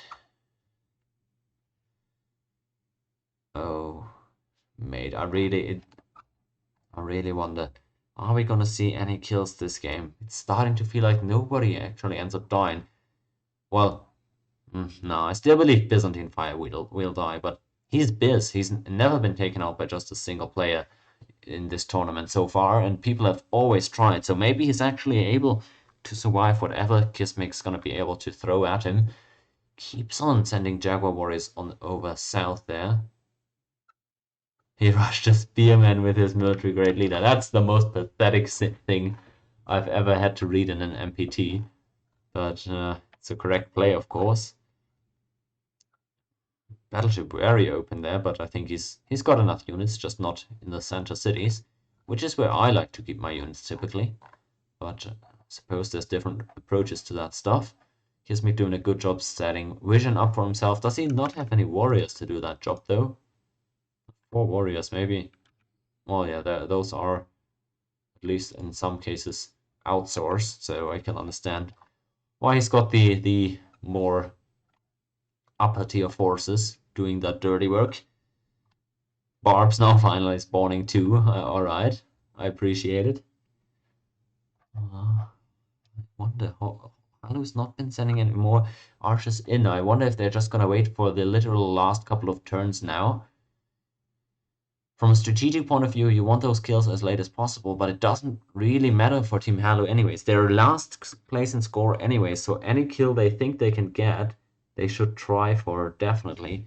So whenever they feel like Rome is at their weakest, that's when they should hit Persia now. Really going for that far apart city placement. No regard for safety. Definitely boatable down the line. If anybody's actually attacking map making. No coastal cities really. Only one for Halu, I guess. None for Antiquity, none for Kismic. Well, whatever. That guy. And Zulu still no galleys out themselves. Swordsman upgrade came in from Elk. Let's see how many he's got. He's got to have a lot of them. Okay, that's underwhelming. Saw those 15 warriors earlier and I thought he might have gone for like a 30 stack, but they're not that big. How many does Persia have again? 18. Since they can't combine their forces, I'm not sure they're actually gonna be able to get a lot done with that. Lions and Zulu together should be able to crack Aztec, but you never know how good that coordination ends up being, since they don't have the, of course, since they're not on the same team. We'll see. Biz with the walled cities, not far apart. Might be deceptively tanky, actually. Teotihuacan even on a hill, yeah. Wow. Not sure that's gonna be kills. It's a road. Oh, I see. The road north for Battleship might have actually been intended for Rome the entire time. I don't hate that play. He's got another road leading the other way north. He might actually go for a city here, funnily enough. That would be quite hilarious. I would like that. Looks like Anti trying to free up more ties for himself. Wow, almost losing out on that legion. They're attacking into it. Let's see if he can hold it. Oh. Oh. Yeah, he must have survived with that one. It looked weird, looked pretty weird. Can't lie, but it seems he's got it out of harm's way. That's big. You don't want to use your only 3 defensive unit, especially when you know that the enemy is gonna send more units to attack with. You're definitely not under no false impressions there. Zulu, any galleys at all? None. Don't think they actually ended up going for map making. I'm not a huge fan when people don't go for that tack. So much pressure though, although I guess the enemy can't be sure whether or not you did tack it. I was gonna say that settler that Elk's got up there, he should really just plant in the very corner. Or all the way up there. Don't be shy with the score pumping at this point. You've got the Kuras out to secure your vision. You know that nobody's boating you, so yeah, would much prefer to see that. Although I don't know where his second Kura is at. So, only one legion. Only one. Oh, it's down here. Alright, that's where he is. Either way, plant everything up here, Elk. You gotta make sure you keep that score lead, because it's getting really close there with Team Antiquity. Actually, you're behind in score right now, but you still might be able to get that score lead, depending on what shape Anti finds himself in at the end of the game. And Battleship roading up to Antiquity might be just for that reason. because they need they want to overtake them in terms of score. And what an upset would this be if the two mid-tier players from Team Cheeze, draft picks number 3 and 4, ended up beating the two other team captains and first round picks.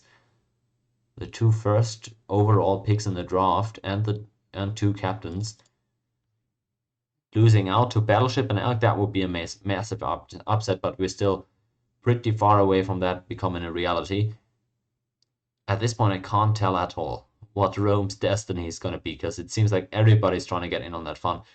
But then again, maybe Battleship is truly just trying to plant some cities there, city on that hill that I would still very much like. It's super funny, just like Byzantine Fire did yesterday with that Roman city super far out. Another retreating impy. That's funny. Probably hit Aztecs with 7 to 8 turns left. They're keeping steady jacks on him. Yeah, he doesn't know, of course, that that stream of Jaguars has now ceased to be supplied, but he is right that there can't be that many units at home for the Aztecs. Another look at his military shows tons of spearmen. Low number of archers, though, so he's not trusting that defensive bombard. Oh boy. Typical of Kismic to ask for pause at this time, is it? Okay, I didn't even know. MPT in a nutshell. It really is. This is a classic MPT experience. Not all maps are going to be far like this, but first place in score for Battleship and Elk. Is that true now? Did they overtake? Oh, maybe I looked at the wrong score. They probably were first all the entire time. But I'm just saying it's pretty close between them and Team Antiquity, so they can't just lean back and do nothing, is my point. And if nothing else, they're at least gonna keep building on that score lead. Temples coming out for Mayans now too. That's gonna add to that score. That road being cut is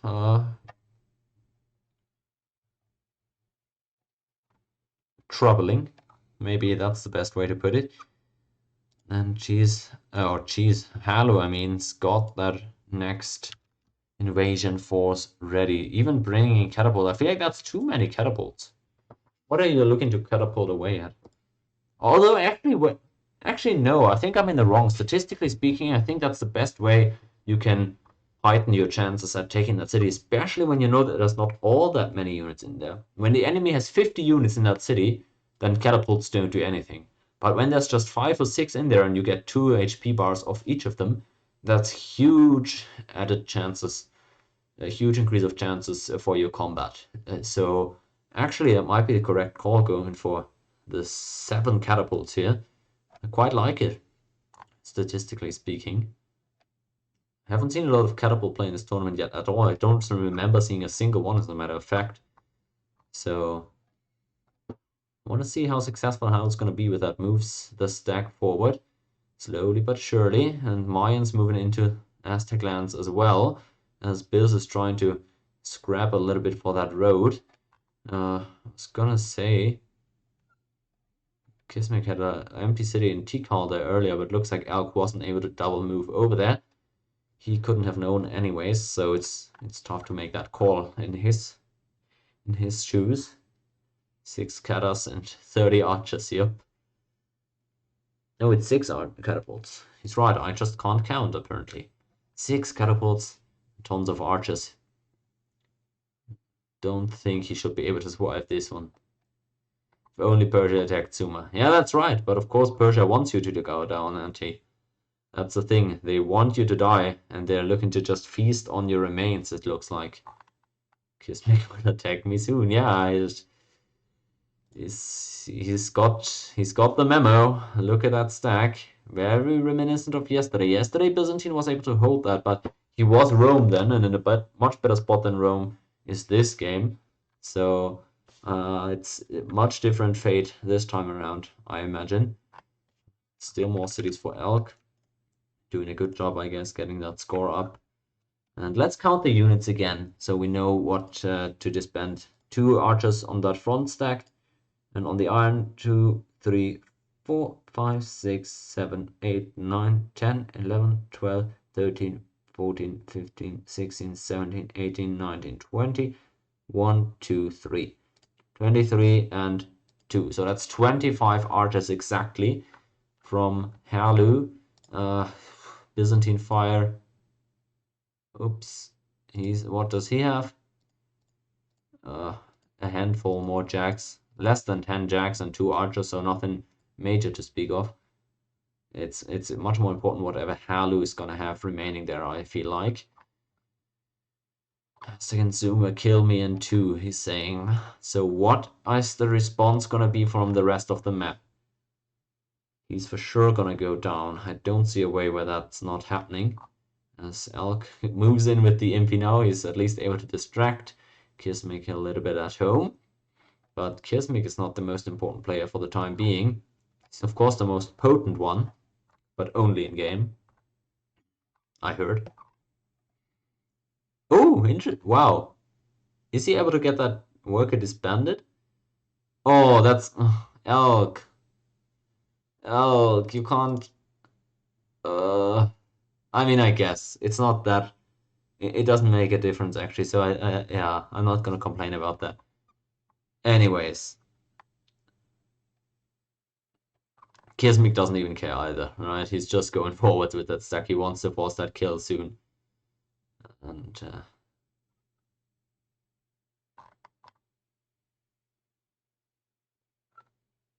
yeah, he had seen him. He had.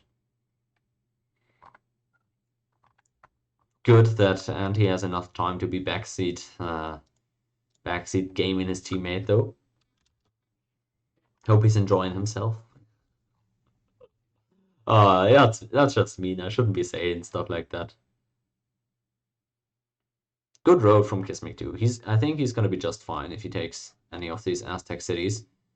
And Halu has moved in with the catapults and with the archers. Now I want to see how they do that. If they do this properly, they can almost guarantee the kill going over to Byzantine. So they've got to do a good job and try to wall off the Zulu, because you can't afford to get that kill stolen by Elk. They are expecting that Persia boat, but there's no coastal sea yet for Battleship.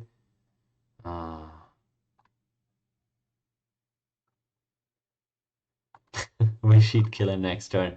That would be convenient, wouldn't it, Anti? Ah. Oh, is there wars in Rome? Maybe I'm just stupid as hell. I guess there's just wars and I just can't see them, so I'm the idiot. Who knew?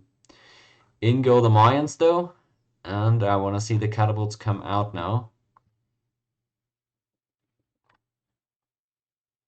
It's gonna take a while for the catapult shots to go through, I assume, so.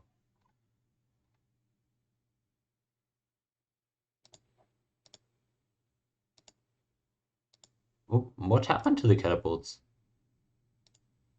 Did they disband? Did 2 catapults disband on the way here? That's hilarious if so. It looks like 2 of them disbanded the last 2 turns. Wow, he got the walls, he says. So yeah, it's just a visual bug. I guess I can't see those walls.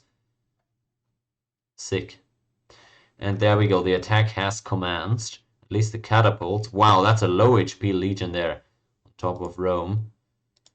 And how are they going to go about this attack? Good job by Al getting an Impy into the mix. I'm not sure that guy has any moves left, but that makes it really awkward for the enemy to try and give the city over to Halu, because you can't risk that getting stolen by Elk.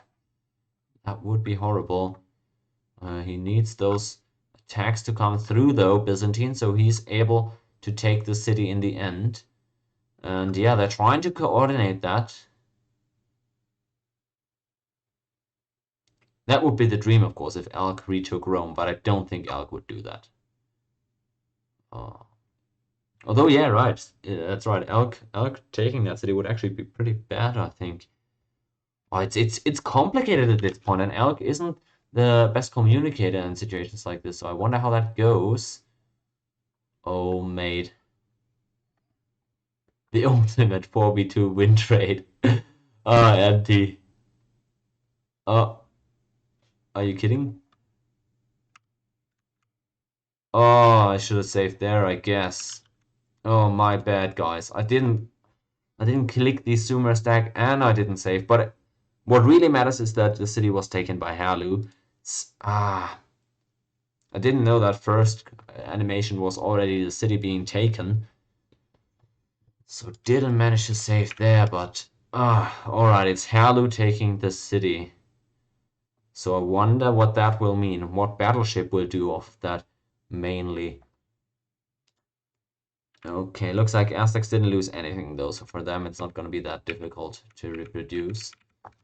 Alright guys, we're gonna have to set this up again, and we'll see what we can make of it. Gonna have to get a reload going here, because sadly that didn't get that save off, that's sad.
Alright folks, preparing that reload. So much could still happen. It really depends who gets which kill and how much score people will lose off that. Not that sure. Anti-dying also isn't the biggest problem for his team's score, so if Elk ends up somehow dying in this altercation, they might still take the first place in overall score. It's hard to tell. It's hard to tell how that's gonna shake out.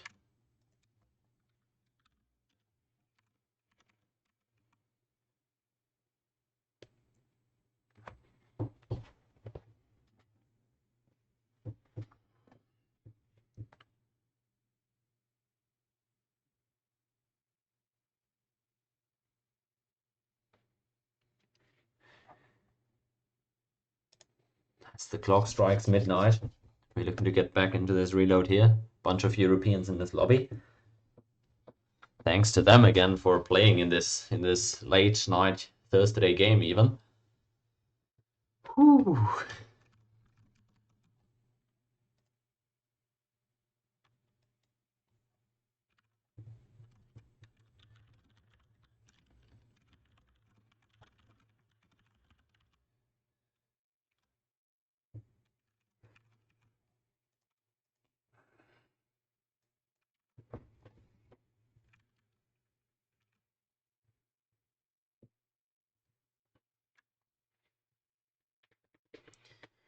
Okay. 2 players missing, guys. We're getting there, we're getting there.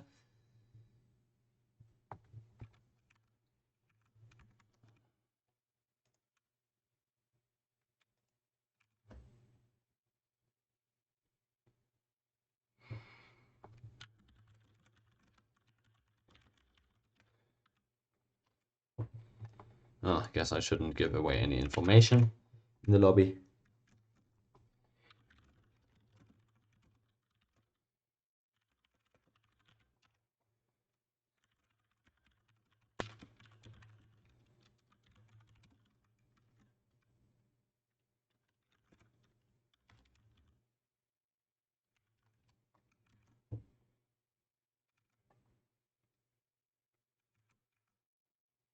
Sad I really can't get a good estimate on how many archers he ended up losing.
Alright.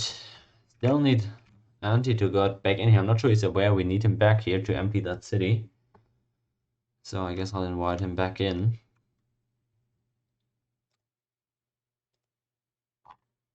Sadly, I only have the autosave, which is unfortunate.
Okay, guys.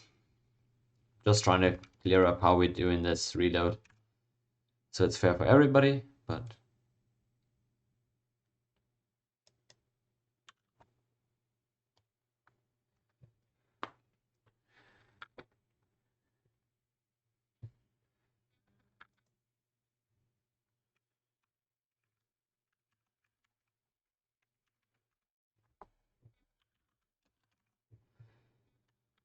Okay, we have everybody back in here.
Okay.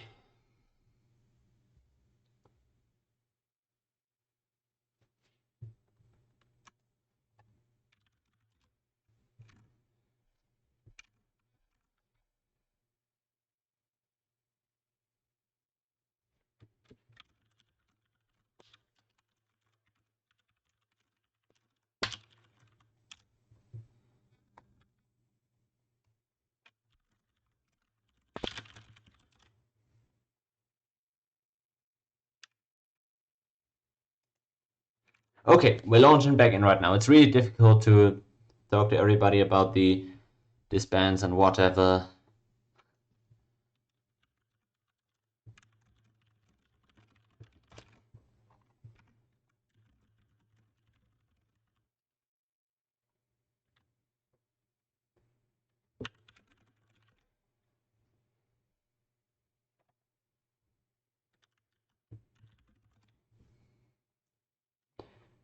Okay.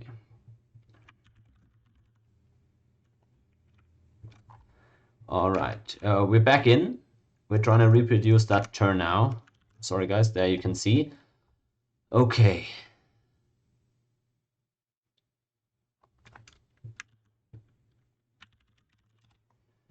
So we've got that emptied.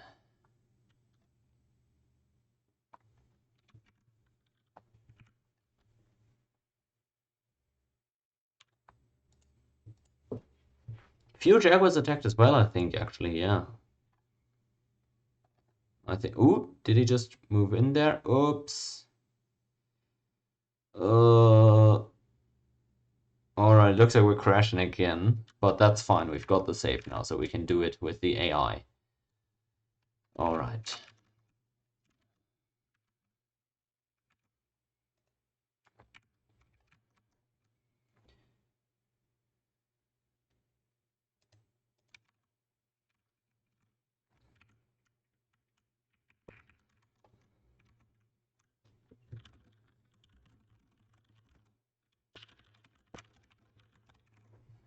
Good. We'll have to reload again with the AI, but then we'll get it going, luckily.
Okay, guys, we're all back here.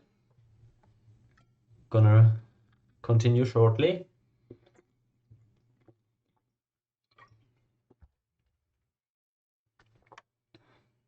And there we go. This time around, nothing can really go wrong, can it?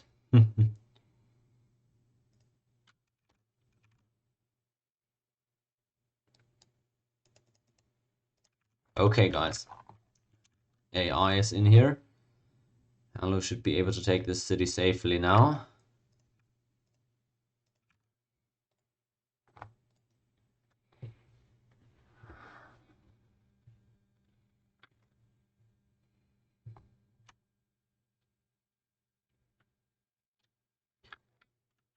Should be. We, of course, can never guarantee. It's CIV3 multiplayer after all.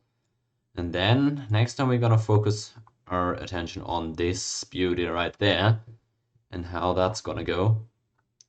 Alright. Kill. Okay, at least I told him to press escape or press spacebar rather on these catapults. But whatever. Doesn't matter all that much if they're in the city or not. No, not in this case right here. Alright, so Halu did this banding stuff, I'm pretty sure. Yeah, he must have disbanded because he's for sure got some archers at home as well. Now let's focus on this side of the fight here. Kismic trying to take out ByzFire, get at least one kill point secured for Team Antiquity. Let's check what he's got. Maybe better if I actually just screenshot that. And if we need to reload, I'll just count the units in the screenshot. That's one of my better ideas right there. Elk also roading up here. He's got a decently sized stack for himself, so maybe he's able to retake if Kismic's able to take a kill here. And that would be massive. If he was able to kill Kismic here, that's a guaranteed first place in score for Team Cheeze. At least it would strongly appear as such. And still, Battleship trying to look for something with his Immortals down here south, but I would assume they maybe wait before attacking there to see if maybe Elk can already kill Kismic. Because if Elk is able to kill Kismic, I don't think Battleship should go for any more offensive plays. They should just take that first place if they can. Because you don't want to then die to the Sumerians yourself. So, as the turn's about to flip over, what does Kismic have? Or rather, we know what he has, but how is it gonna go for him? That's a real question over there. The river makes it really awkward for Byzantine. He can't reinforce Teotihuacan from Cap. He's got a lot of units outside of Cap, of course, that he's still flexible with. But now Elk's also moving on in. Let's get that screen print from Elk stack 2. And we continue to observe what decisions Kismic makes here. He hasn't gone for an attack yet. I really wonder what his strategy is going to be. Teotihuacan is a city on a hill, remember, with walls. Capital, of course, also gets that wall bonus on size 7, but it's not on a hill. It looks like Kismic's going for the road, actually. Interesting call. He's taken a 1 unit out, and he's moving over with a bunch of them. I wonder how he's planning on doing that, though. Where is he looking to hit? What's he gonna do with that stack? Elk, of course, doesn't know what's going on in the meantime. He just sees that... Oh no, he really knows. He has the full vision of the stack. Never mind. He's fully aware of what's going on. But Kismic, on the other side, has no clue that Elk's also already geared up on the other side of the city to take it back. So where is he gonna go with this? He's woken up the stack. I assume he's gonna try and take the other road as well to make it a bit easier for himself to get around. He's even taking out the Spearman North now. I wonder what that is all about. But now there he goes. He's transitioning the entirety of the stack across the river now. And it looks like he wants to cut the road before making any definitive attacks. Battleship's moving on forward with his stack. He's not been spotted just yet. But it looks like he's also not all that patient as Halu moves out with some Enkidu warriors of his own to try and see if there's anything to be found at Persia as well. I admire in City Aztec. That's very accurate. The big meetup has shifted on over from Rome to Tenochtitlan, and Byzantine Fire is at least as excited about that happening as Antiquity was. Wonder who's gonna get the kills here. From 0 to 2 kills, I could see everything happen here. Just depending on what information these guys have, what kind of roles they get, and how good the decisions are that they're gonna be making. Kismic, he could go for the road now, he could go for either city, he really has all the choices in the world, but I think Elk is just gonna be waiting for now. Don't expect him to be hitting here immediately. Where's he going with this though? Still a huge swordsman stack. Is he gonna spot Elk's stack somehow? That would be potentially a game changer and make it very difficult for him to plan, I assume. And Battleship still not spotted yet with his own immortal stack by Halu, who's now moving his stuff back home, it looks like. Still got a few left in Rome, it seems, most of them actually. But he's also trying to secure that connection back to his homeland. And Kismic's now hitting for the road, it looks like. Alright, no defensive bonus there. And once that road is cut, really awkward situation for Byzantine. At that point, he can't transition any units back and forth anymore. It's going to get 2 more Jaguars in, but they aren't going to move the needle a whole lot either, I am afraid. Looks like he's losing a bunch of swordsmen on this attack, though, Kismic is. Oh, Byzantine, yeah. He's just saying, yeah, he's gonna be out here. Is what he's thinking.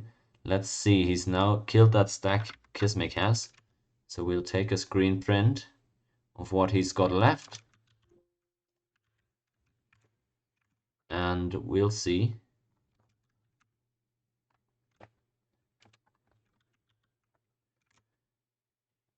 We'll see how much of that he's going to be able to hold on to. He's taken the road. That's the most important part. But that is already quite a bit smaller than it was originally. Halu has now spotted the Immortals too.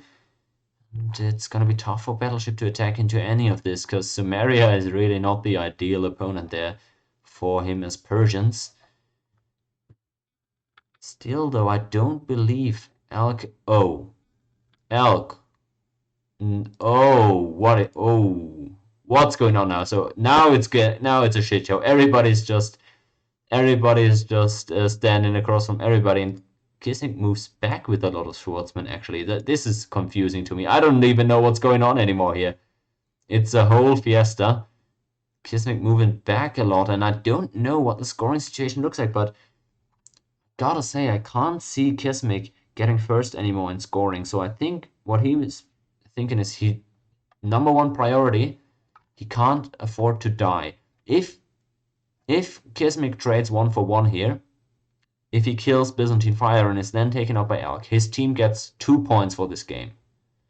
If he stays alive and doesn't get any kills, just takes number 2 in score overall for his team, they get 3 points. So if that's the 2 options you've got, take a kill but get eliminated, or don't do anything, then the latter option of those 2 is actually preferable rather, for his team.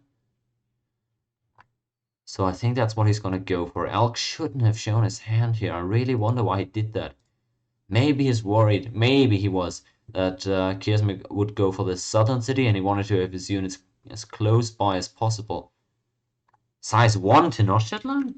Is that really size 1? That was size 7 just a second ago. Did he just slave that all the way down to size 1? To give the enemy as little score as possible? Or whatever was... I don't know what exactly the idea was behind that, but it's funny. He must have slaved a lot of stuff out of there. Oh, what's going on there, mate? Who's taking the roles? Is anybody even gonna attack anymore? Team Cheeze can surely afford to lose another player here. For them, it would be well worth to trade a 1 for 1, because they're getting that number 1 score. Well, at least if they wait a few more turns, then that should be as good as certain. But yeah, already I can't really see them losing that position anymore. Maybe Elk, though, he's got a lot of score. Maybe he should make sure to at least stay alive for 4 more turns or something like that, just to be sure. Score decay is always tricky to estimate with. And Halu is now scrambling to get units back to the important parts of his empire, keep all the roads under control. It's a decent immortal stack, but I feel like on its own it shouldn't be life-threatening for Halu as Elk keeps on moving forward. It's looking like he might fancy an attack onto Teotihuacan. Okay, able to capture that city would be a nice one on the hill, so would be easier to hold that once Kismic tries to maybe take you out. So might be a decent choice. It looks like for now Elk's just fortified though, and he's not attacking anywhere just yet. Oh, it's such a tactical game at this point. Halu and Byzantine Fire, they're not going to win that scoring game, but maybe they're able to overtake Kismic and Antiquity in combined scores. I haven't kept tabs on that. I'll take another screenshot of Elk's stack at this point. Mexican standoff, he says. Quite accurately. Alright, I've got the army sizes screenshotted both from Kismic and Elk. They're scared to attack first. That's absolutely right, Biz. You're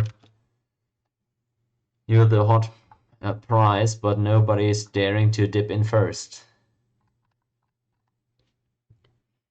I really wonder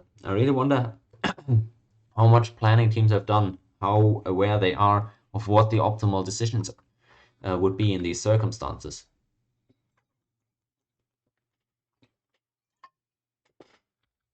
I can see behind that smile though, Biz was really hoping to get out of this game 10 turns of go. So he's just being forced to sit through this torture of some sorts. Super difficult to attack into some area though. Hill City there in Batibira. You don't want to have to go through this on offense. So it's hard. I don't see a Battleship really getting that kill onto Halu. There's just too many individual units. At some point when the turn timer goes low enough, you can even just do it like you can even just soak them up with individual Enkidu warriors. Even if you lose every single combat, the enemy only can attack once per turn, so might not be that bad an idea to just soak them up in the end and throw everything behind that like a meat shield. I wonder what Elk's plan is. He's also not hitting yet. It's not a bad idea to just wait it out and go for the kills as late as possible. I gotta say, he's moving some impies on through, maybe to try and see if Kismic is reinforcing at all, or to also keep some pressure on the Mayans' backline cities themselves. Battleship has moved in here, though. I wonder if he's gonna be catapulted away at. How many cata stuffs Halu actually own? Let's check in with that. 4 of them, it says. Did he just... Oh, yeah, I keep forgetting he probably is losing them to the good old money lady the entire time. And there they go. Alright, all of them coming out of Rome, so none of them at home just yet. I think he's gonna try and hit some of these immortals with that, ideally. Don't think he's too worried about dying anymore at this point, though. He should be all fine after didn't really end up losing that much at Rome.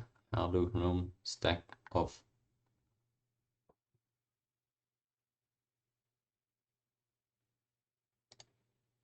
Alright, Halu's moving back the archers. Let's count how many he's got. 1, 2, 3, 4, 5, 6, 7, 8, 9. Yeah, that looks like about the right amount of disbands. Okay, Elk keeps on moving and he's sending every single unit he's got forward. He's really not all that worried about boating, and rightly so. Nobody's got any coastals other than, well, Halu with that one city in Umma. I don't think he had any galleys, did he? No, not even a Kura. So naval is not going to be a factor this game. I wonder how this goes, though. If you think that Halu's gonna die, actually, right? If you're Team Halu and you feel like you might die down there, What you could do is you could also just empty Rome and have your teammate kill you at Rome, so that the enemy can't get the score for killing you, right?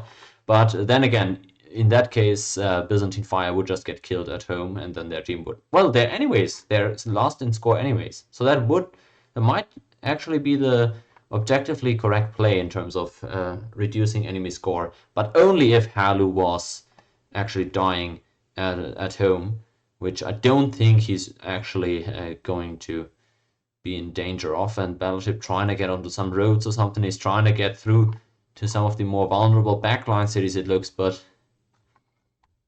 Halu's got everything covered. So even taking a single road would be very costly for Battleship at this stage. He's got the colonies for the spices. He's got the far apart city plans. He's doing everything he can to stack the score. That scoring victory, nobody's going to be able to take that away from them. Now, while nobody is stack attacking, let's maybe check how much score Anti has. Rome has 68 at this point. 68 for Rome. Let's compare those scores. ByzFire,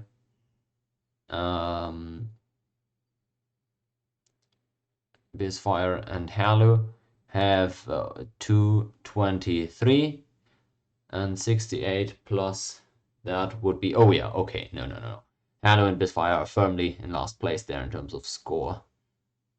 No chance they catch up to Kismic and Anti, I don't think. Even with 3 turns left, that doesn't sound feasible. So kills would be needed there. Oh, is Battleship actually hitting into Sumer? I might have missed that. I'll take some screenshots every now and then to see if meaningful losses are taken in case of reloads being needed. It's looking like he is still stack attacking into that, and he's getting a few Enkidu kills. 4 attack units are no joke, but that's a lot of injured immortal units already. He's making a dent, but he's not breaking through, I don't think.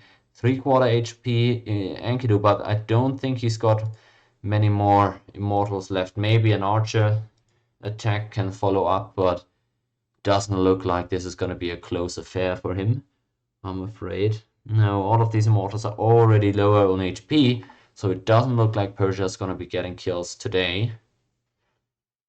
And Halu is probably just going to be holding on there. We're getting closer and closer to this massive upset from Team Cheeze, and unless unless something drastic happens here, I don't see them giving up that #1 position anymore. Huge props to them. And Byzantine's prophecy from a few turns ago, or well, from an hour or so ago, might come true. Elk and Battleship might just run away with this game. It looks like there's not much that could happen at this point to change that. Biz is begging both enemies with his city names to take him out, but it doesn't look like they've got the mercy in them.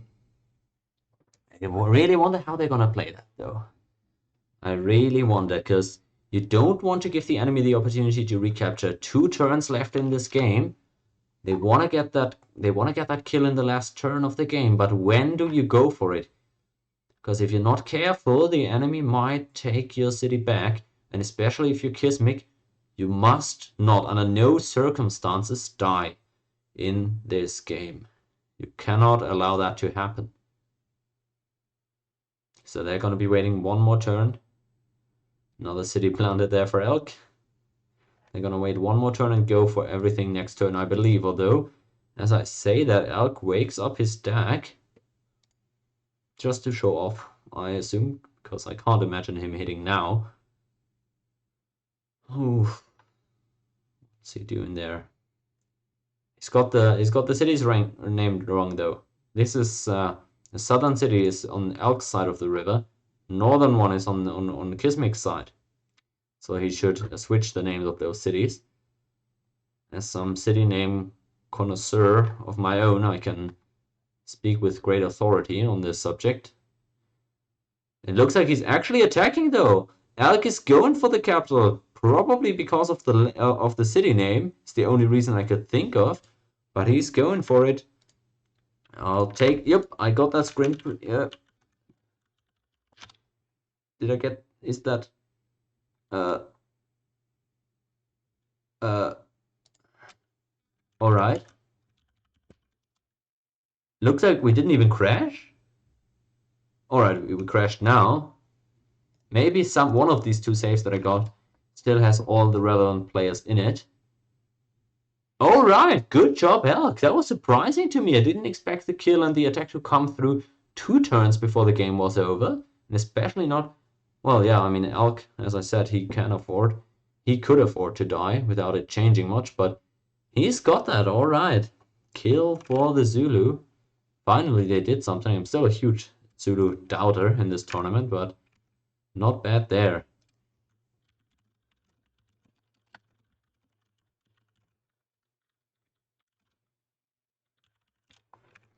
All right, I'll try and reload. I actually go into hot seat mode and try to see which of my saves I could reload. So putting up the reload screen for a second here.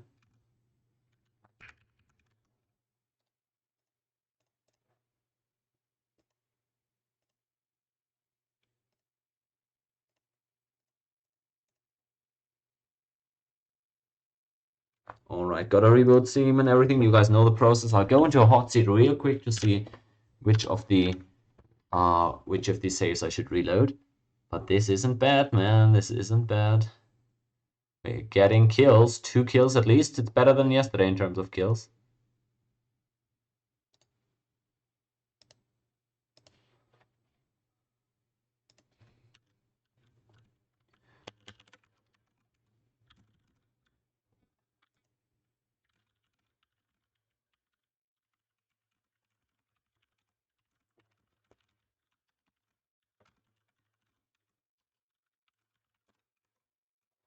All right, I'll see which of these saves I can.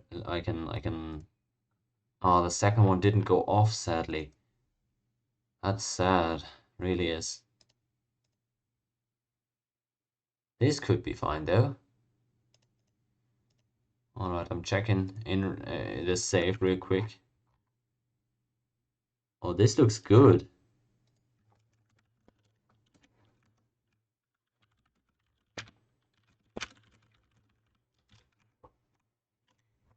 Nice. We should be fine here.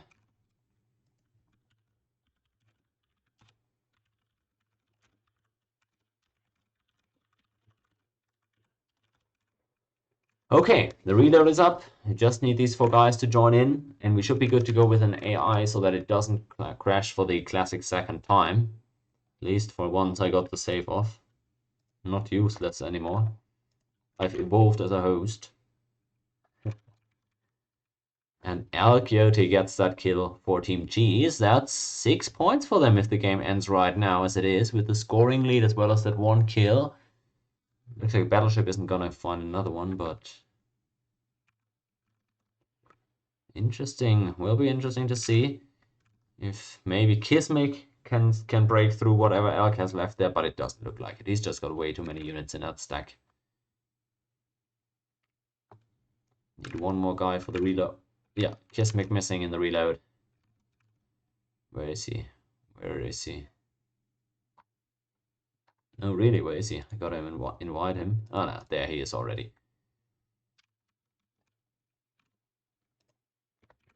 Okay, guys. Last turn and a half. Don't go anywhere. You'll get to witness all the action live in color in HD. Well, not sure it's actually HD. I don't think my stream would be HD. I haven't actually ever inquired about that. Might be. Who knows? Oops. Did somebody... Oh... The classic. 5 minutes left in this game and people not rebooting Steam.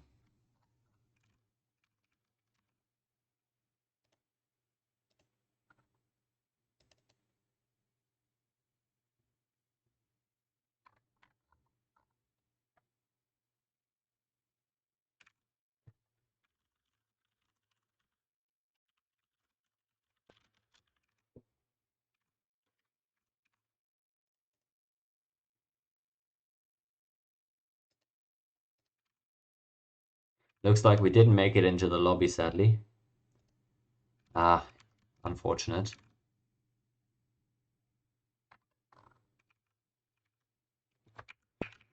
Gotta rehost and reboot. I'm sorry, folks. I don't make the rules. It's still CIV3 after all. And what kind of CIV3 experience would it be if things ran smoothly ever? Wouldn't feel like the same game, would it? Gotta be thankful that it at least exists on Steam, to be honest. Alright. I've got it up again. Need people to join up again. And we'll go from there.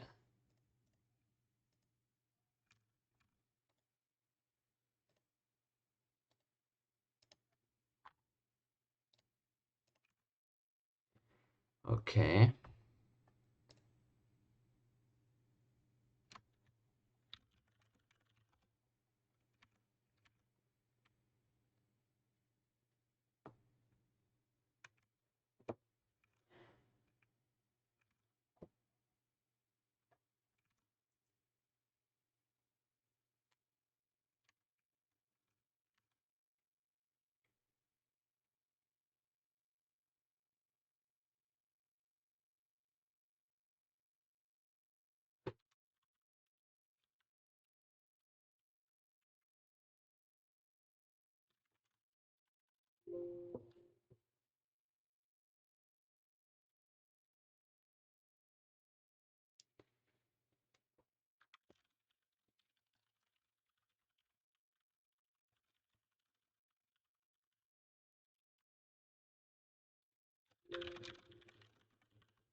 Just making the terms clear to the players, as usual.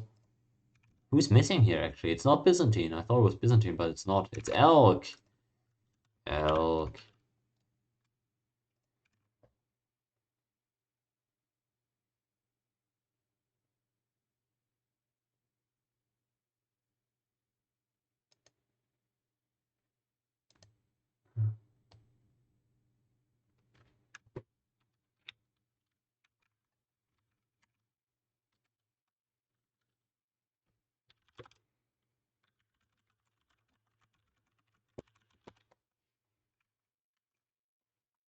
We're still talking about this, the details of this reload. Apparently it's contentious, whatever happened there.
Alright, it looks like we've got it settled.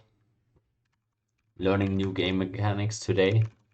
Apparently this is a super difficult situation. Wow, my accent's getting more German by the minute here.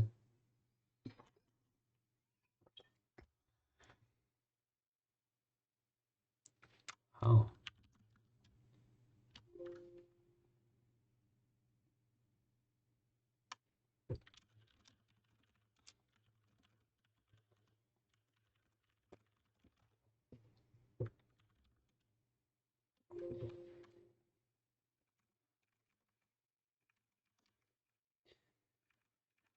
Oh, why is this contentious?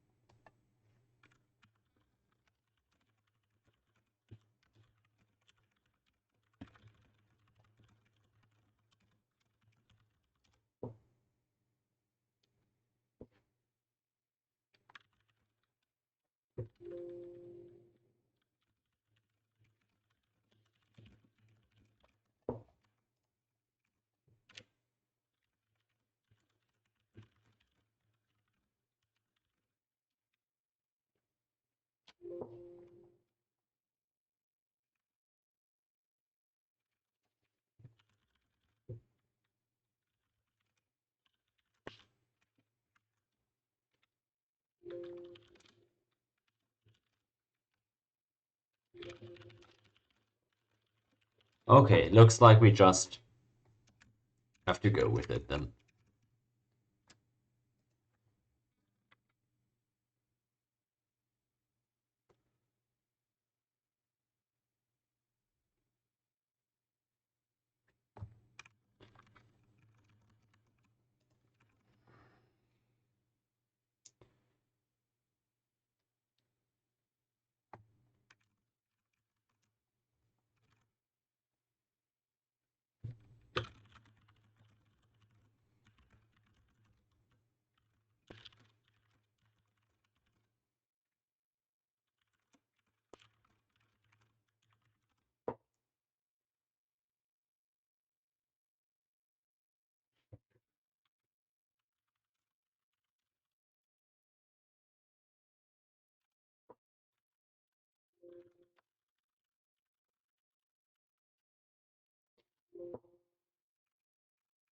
Oh, people still, I honestly don't get what the argument even is about here right now.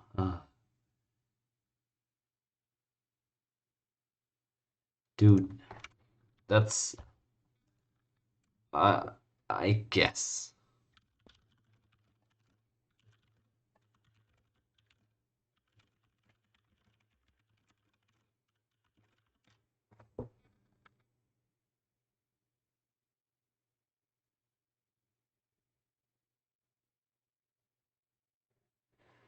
Oh man, this is the craziest reload I've ever seen because it's so clear cut to me.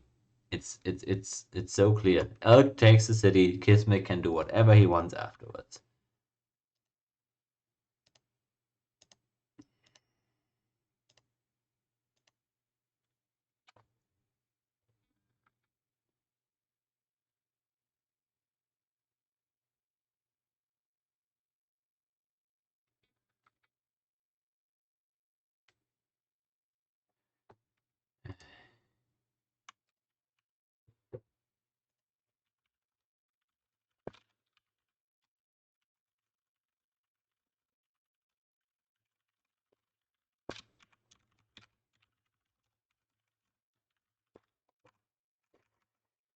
Oh, this is.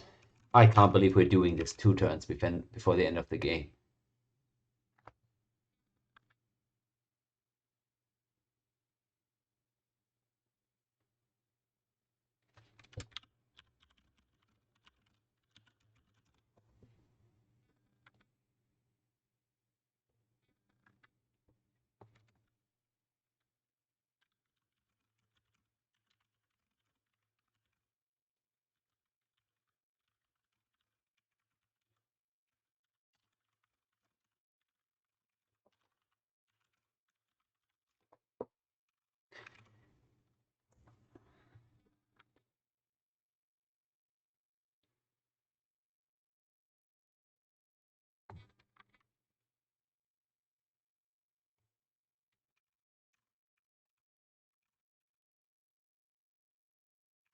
Can't believe we're talking about this. I'm so sorry, guys.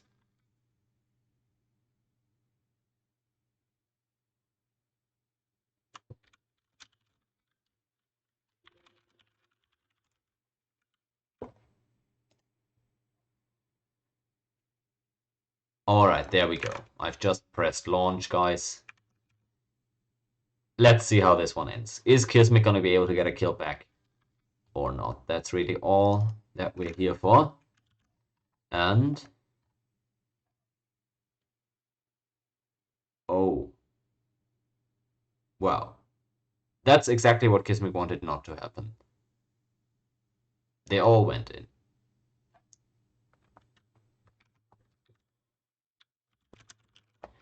Well,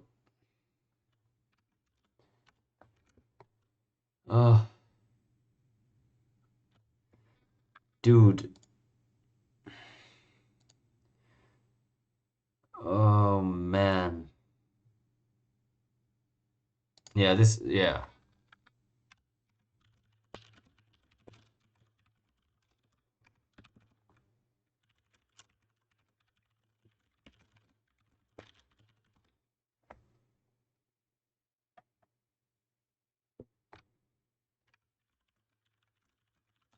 I'm sorry, Kismic is sadly right here. I didn't think it would be a problem, but with all the units moving in, it's sad, but we have to do it again. Wow. Who would have thought that this could be an issue at all, this reload? The game looked so over. And now we get an extra hour of mainly reload screen, just because this last turn is so difficult to reproduce.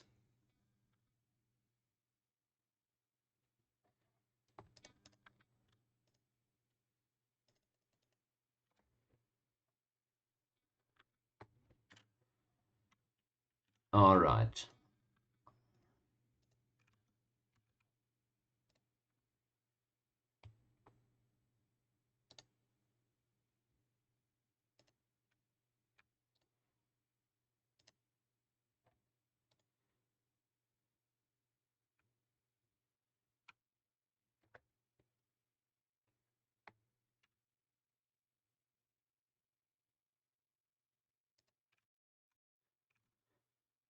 Okay, people rebooting, people getting in. Another reload session for you guys. We in this.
Oh.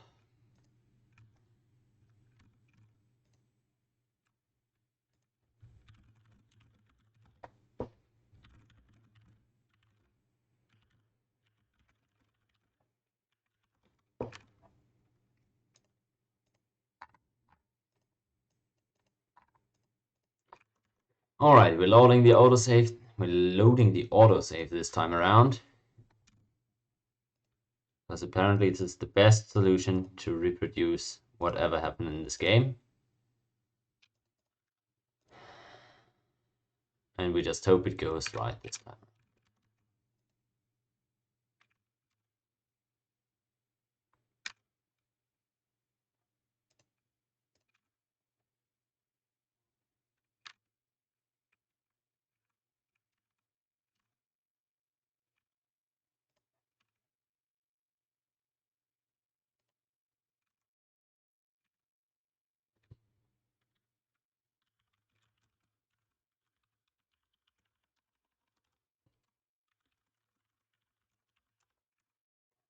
All right, we're back in, guys.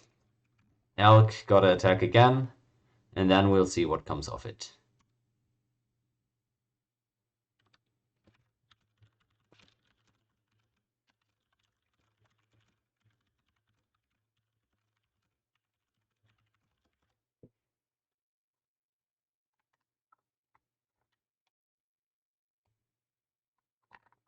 Alright, so Elk gonna go for the kill again, and then we'll see if Kismic can punish the capture.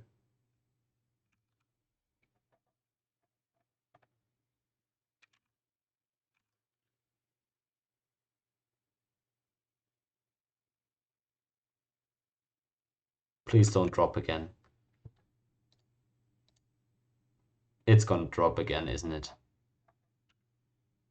It didn't.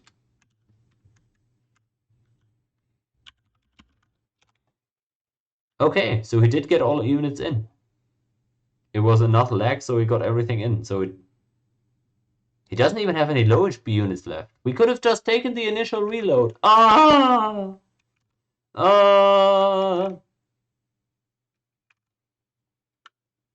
Yeah, alright. We just did the last 20 minutes for naught. But whatever. The game is about to conclude. Persia not getting any more kills, I don't think. Kismic going for the attack now, but again, I think Elk just has enough in there, so it shouldn't really matter.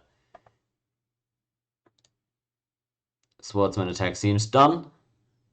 And that should be it. I don't think there's any more kills on the map here. People can just press enter, although I was getting somewhat low here, actually. How many units does this guy have? Well, this was way closer than I would have expected, but it looks like, again, it's just not enough. Surprisingly close, though, in the end, although I believe there's still tons of low HP Zulu in there, likely, so it might be deceptive. But nicely done here. That's a wasted MP move, should have reinforced the city with that. Not that it really matters greatly, I don't think.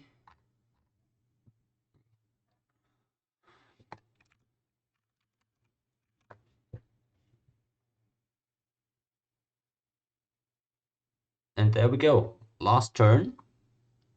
Team Cheeze, the only one who are still entirely alive.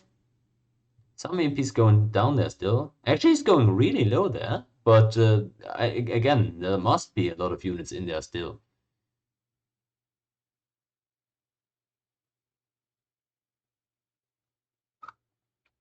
All right.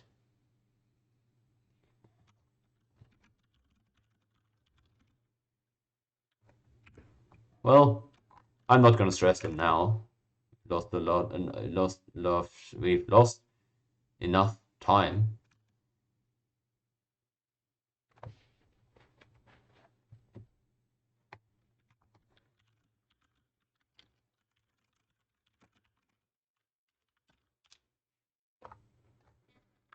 Yeah, this is the most reasonable conclusion. We reloaded twice, both possible scenarios, and yeah.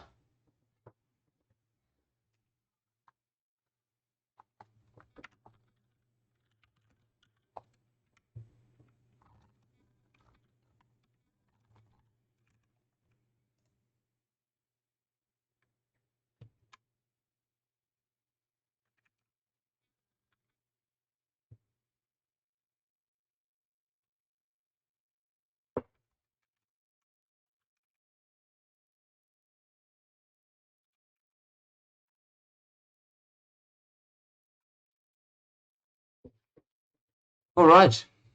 Nothing more to say. We've said it all during the last hour or so, so I apologize if this stream just kind of fades down. It's all settled at this point. Scoring as well. Well, I guess we can do the score. Oh, we'll do that in the final card of the game. Maybe Persia wants to attack with these units still, but it looks like it's all done there as well. So not much more to be expected there.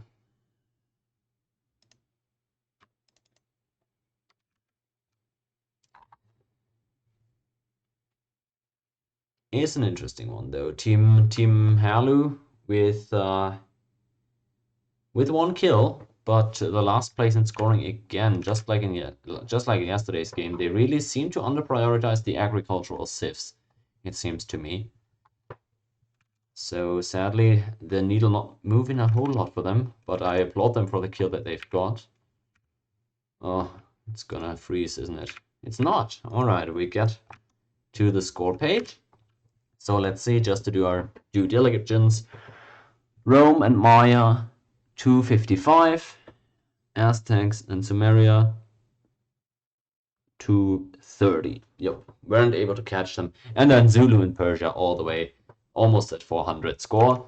Great job for Team Cheeze. They really got a lot out of this on 1 kill. And the 1 kill and the, what was it? The first place, yeah, Team Cheeze. First place in score, and 1 kill is 6 points for them total. And Team Antiquity, they are, of course, as we just demonstrated, second place in score and got no kills. So that's just the 3 points for them. Which brings us to Team Halu, 2 bonus points. It's 11. Team Cheeze, 6 points from this game. Oops, that's the wrong screen, sorry. So that's all the way up to 17 points. And Team Antiquity with just 3 points, which means a tie for first place right now. Again, some teams are tied up here. Antiquity and Cheeze both sitting at the top right now with their 17 points.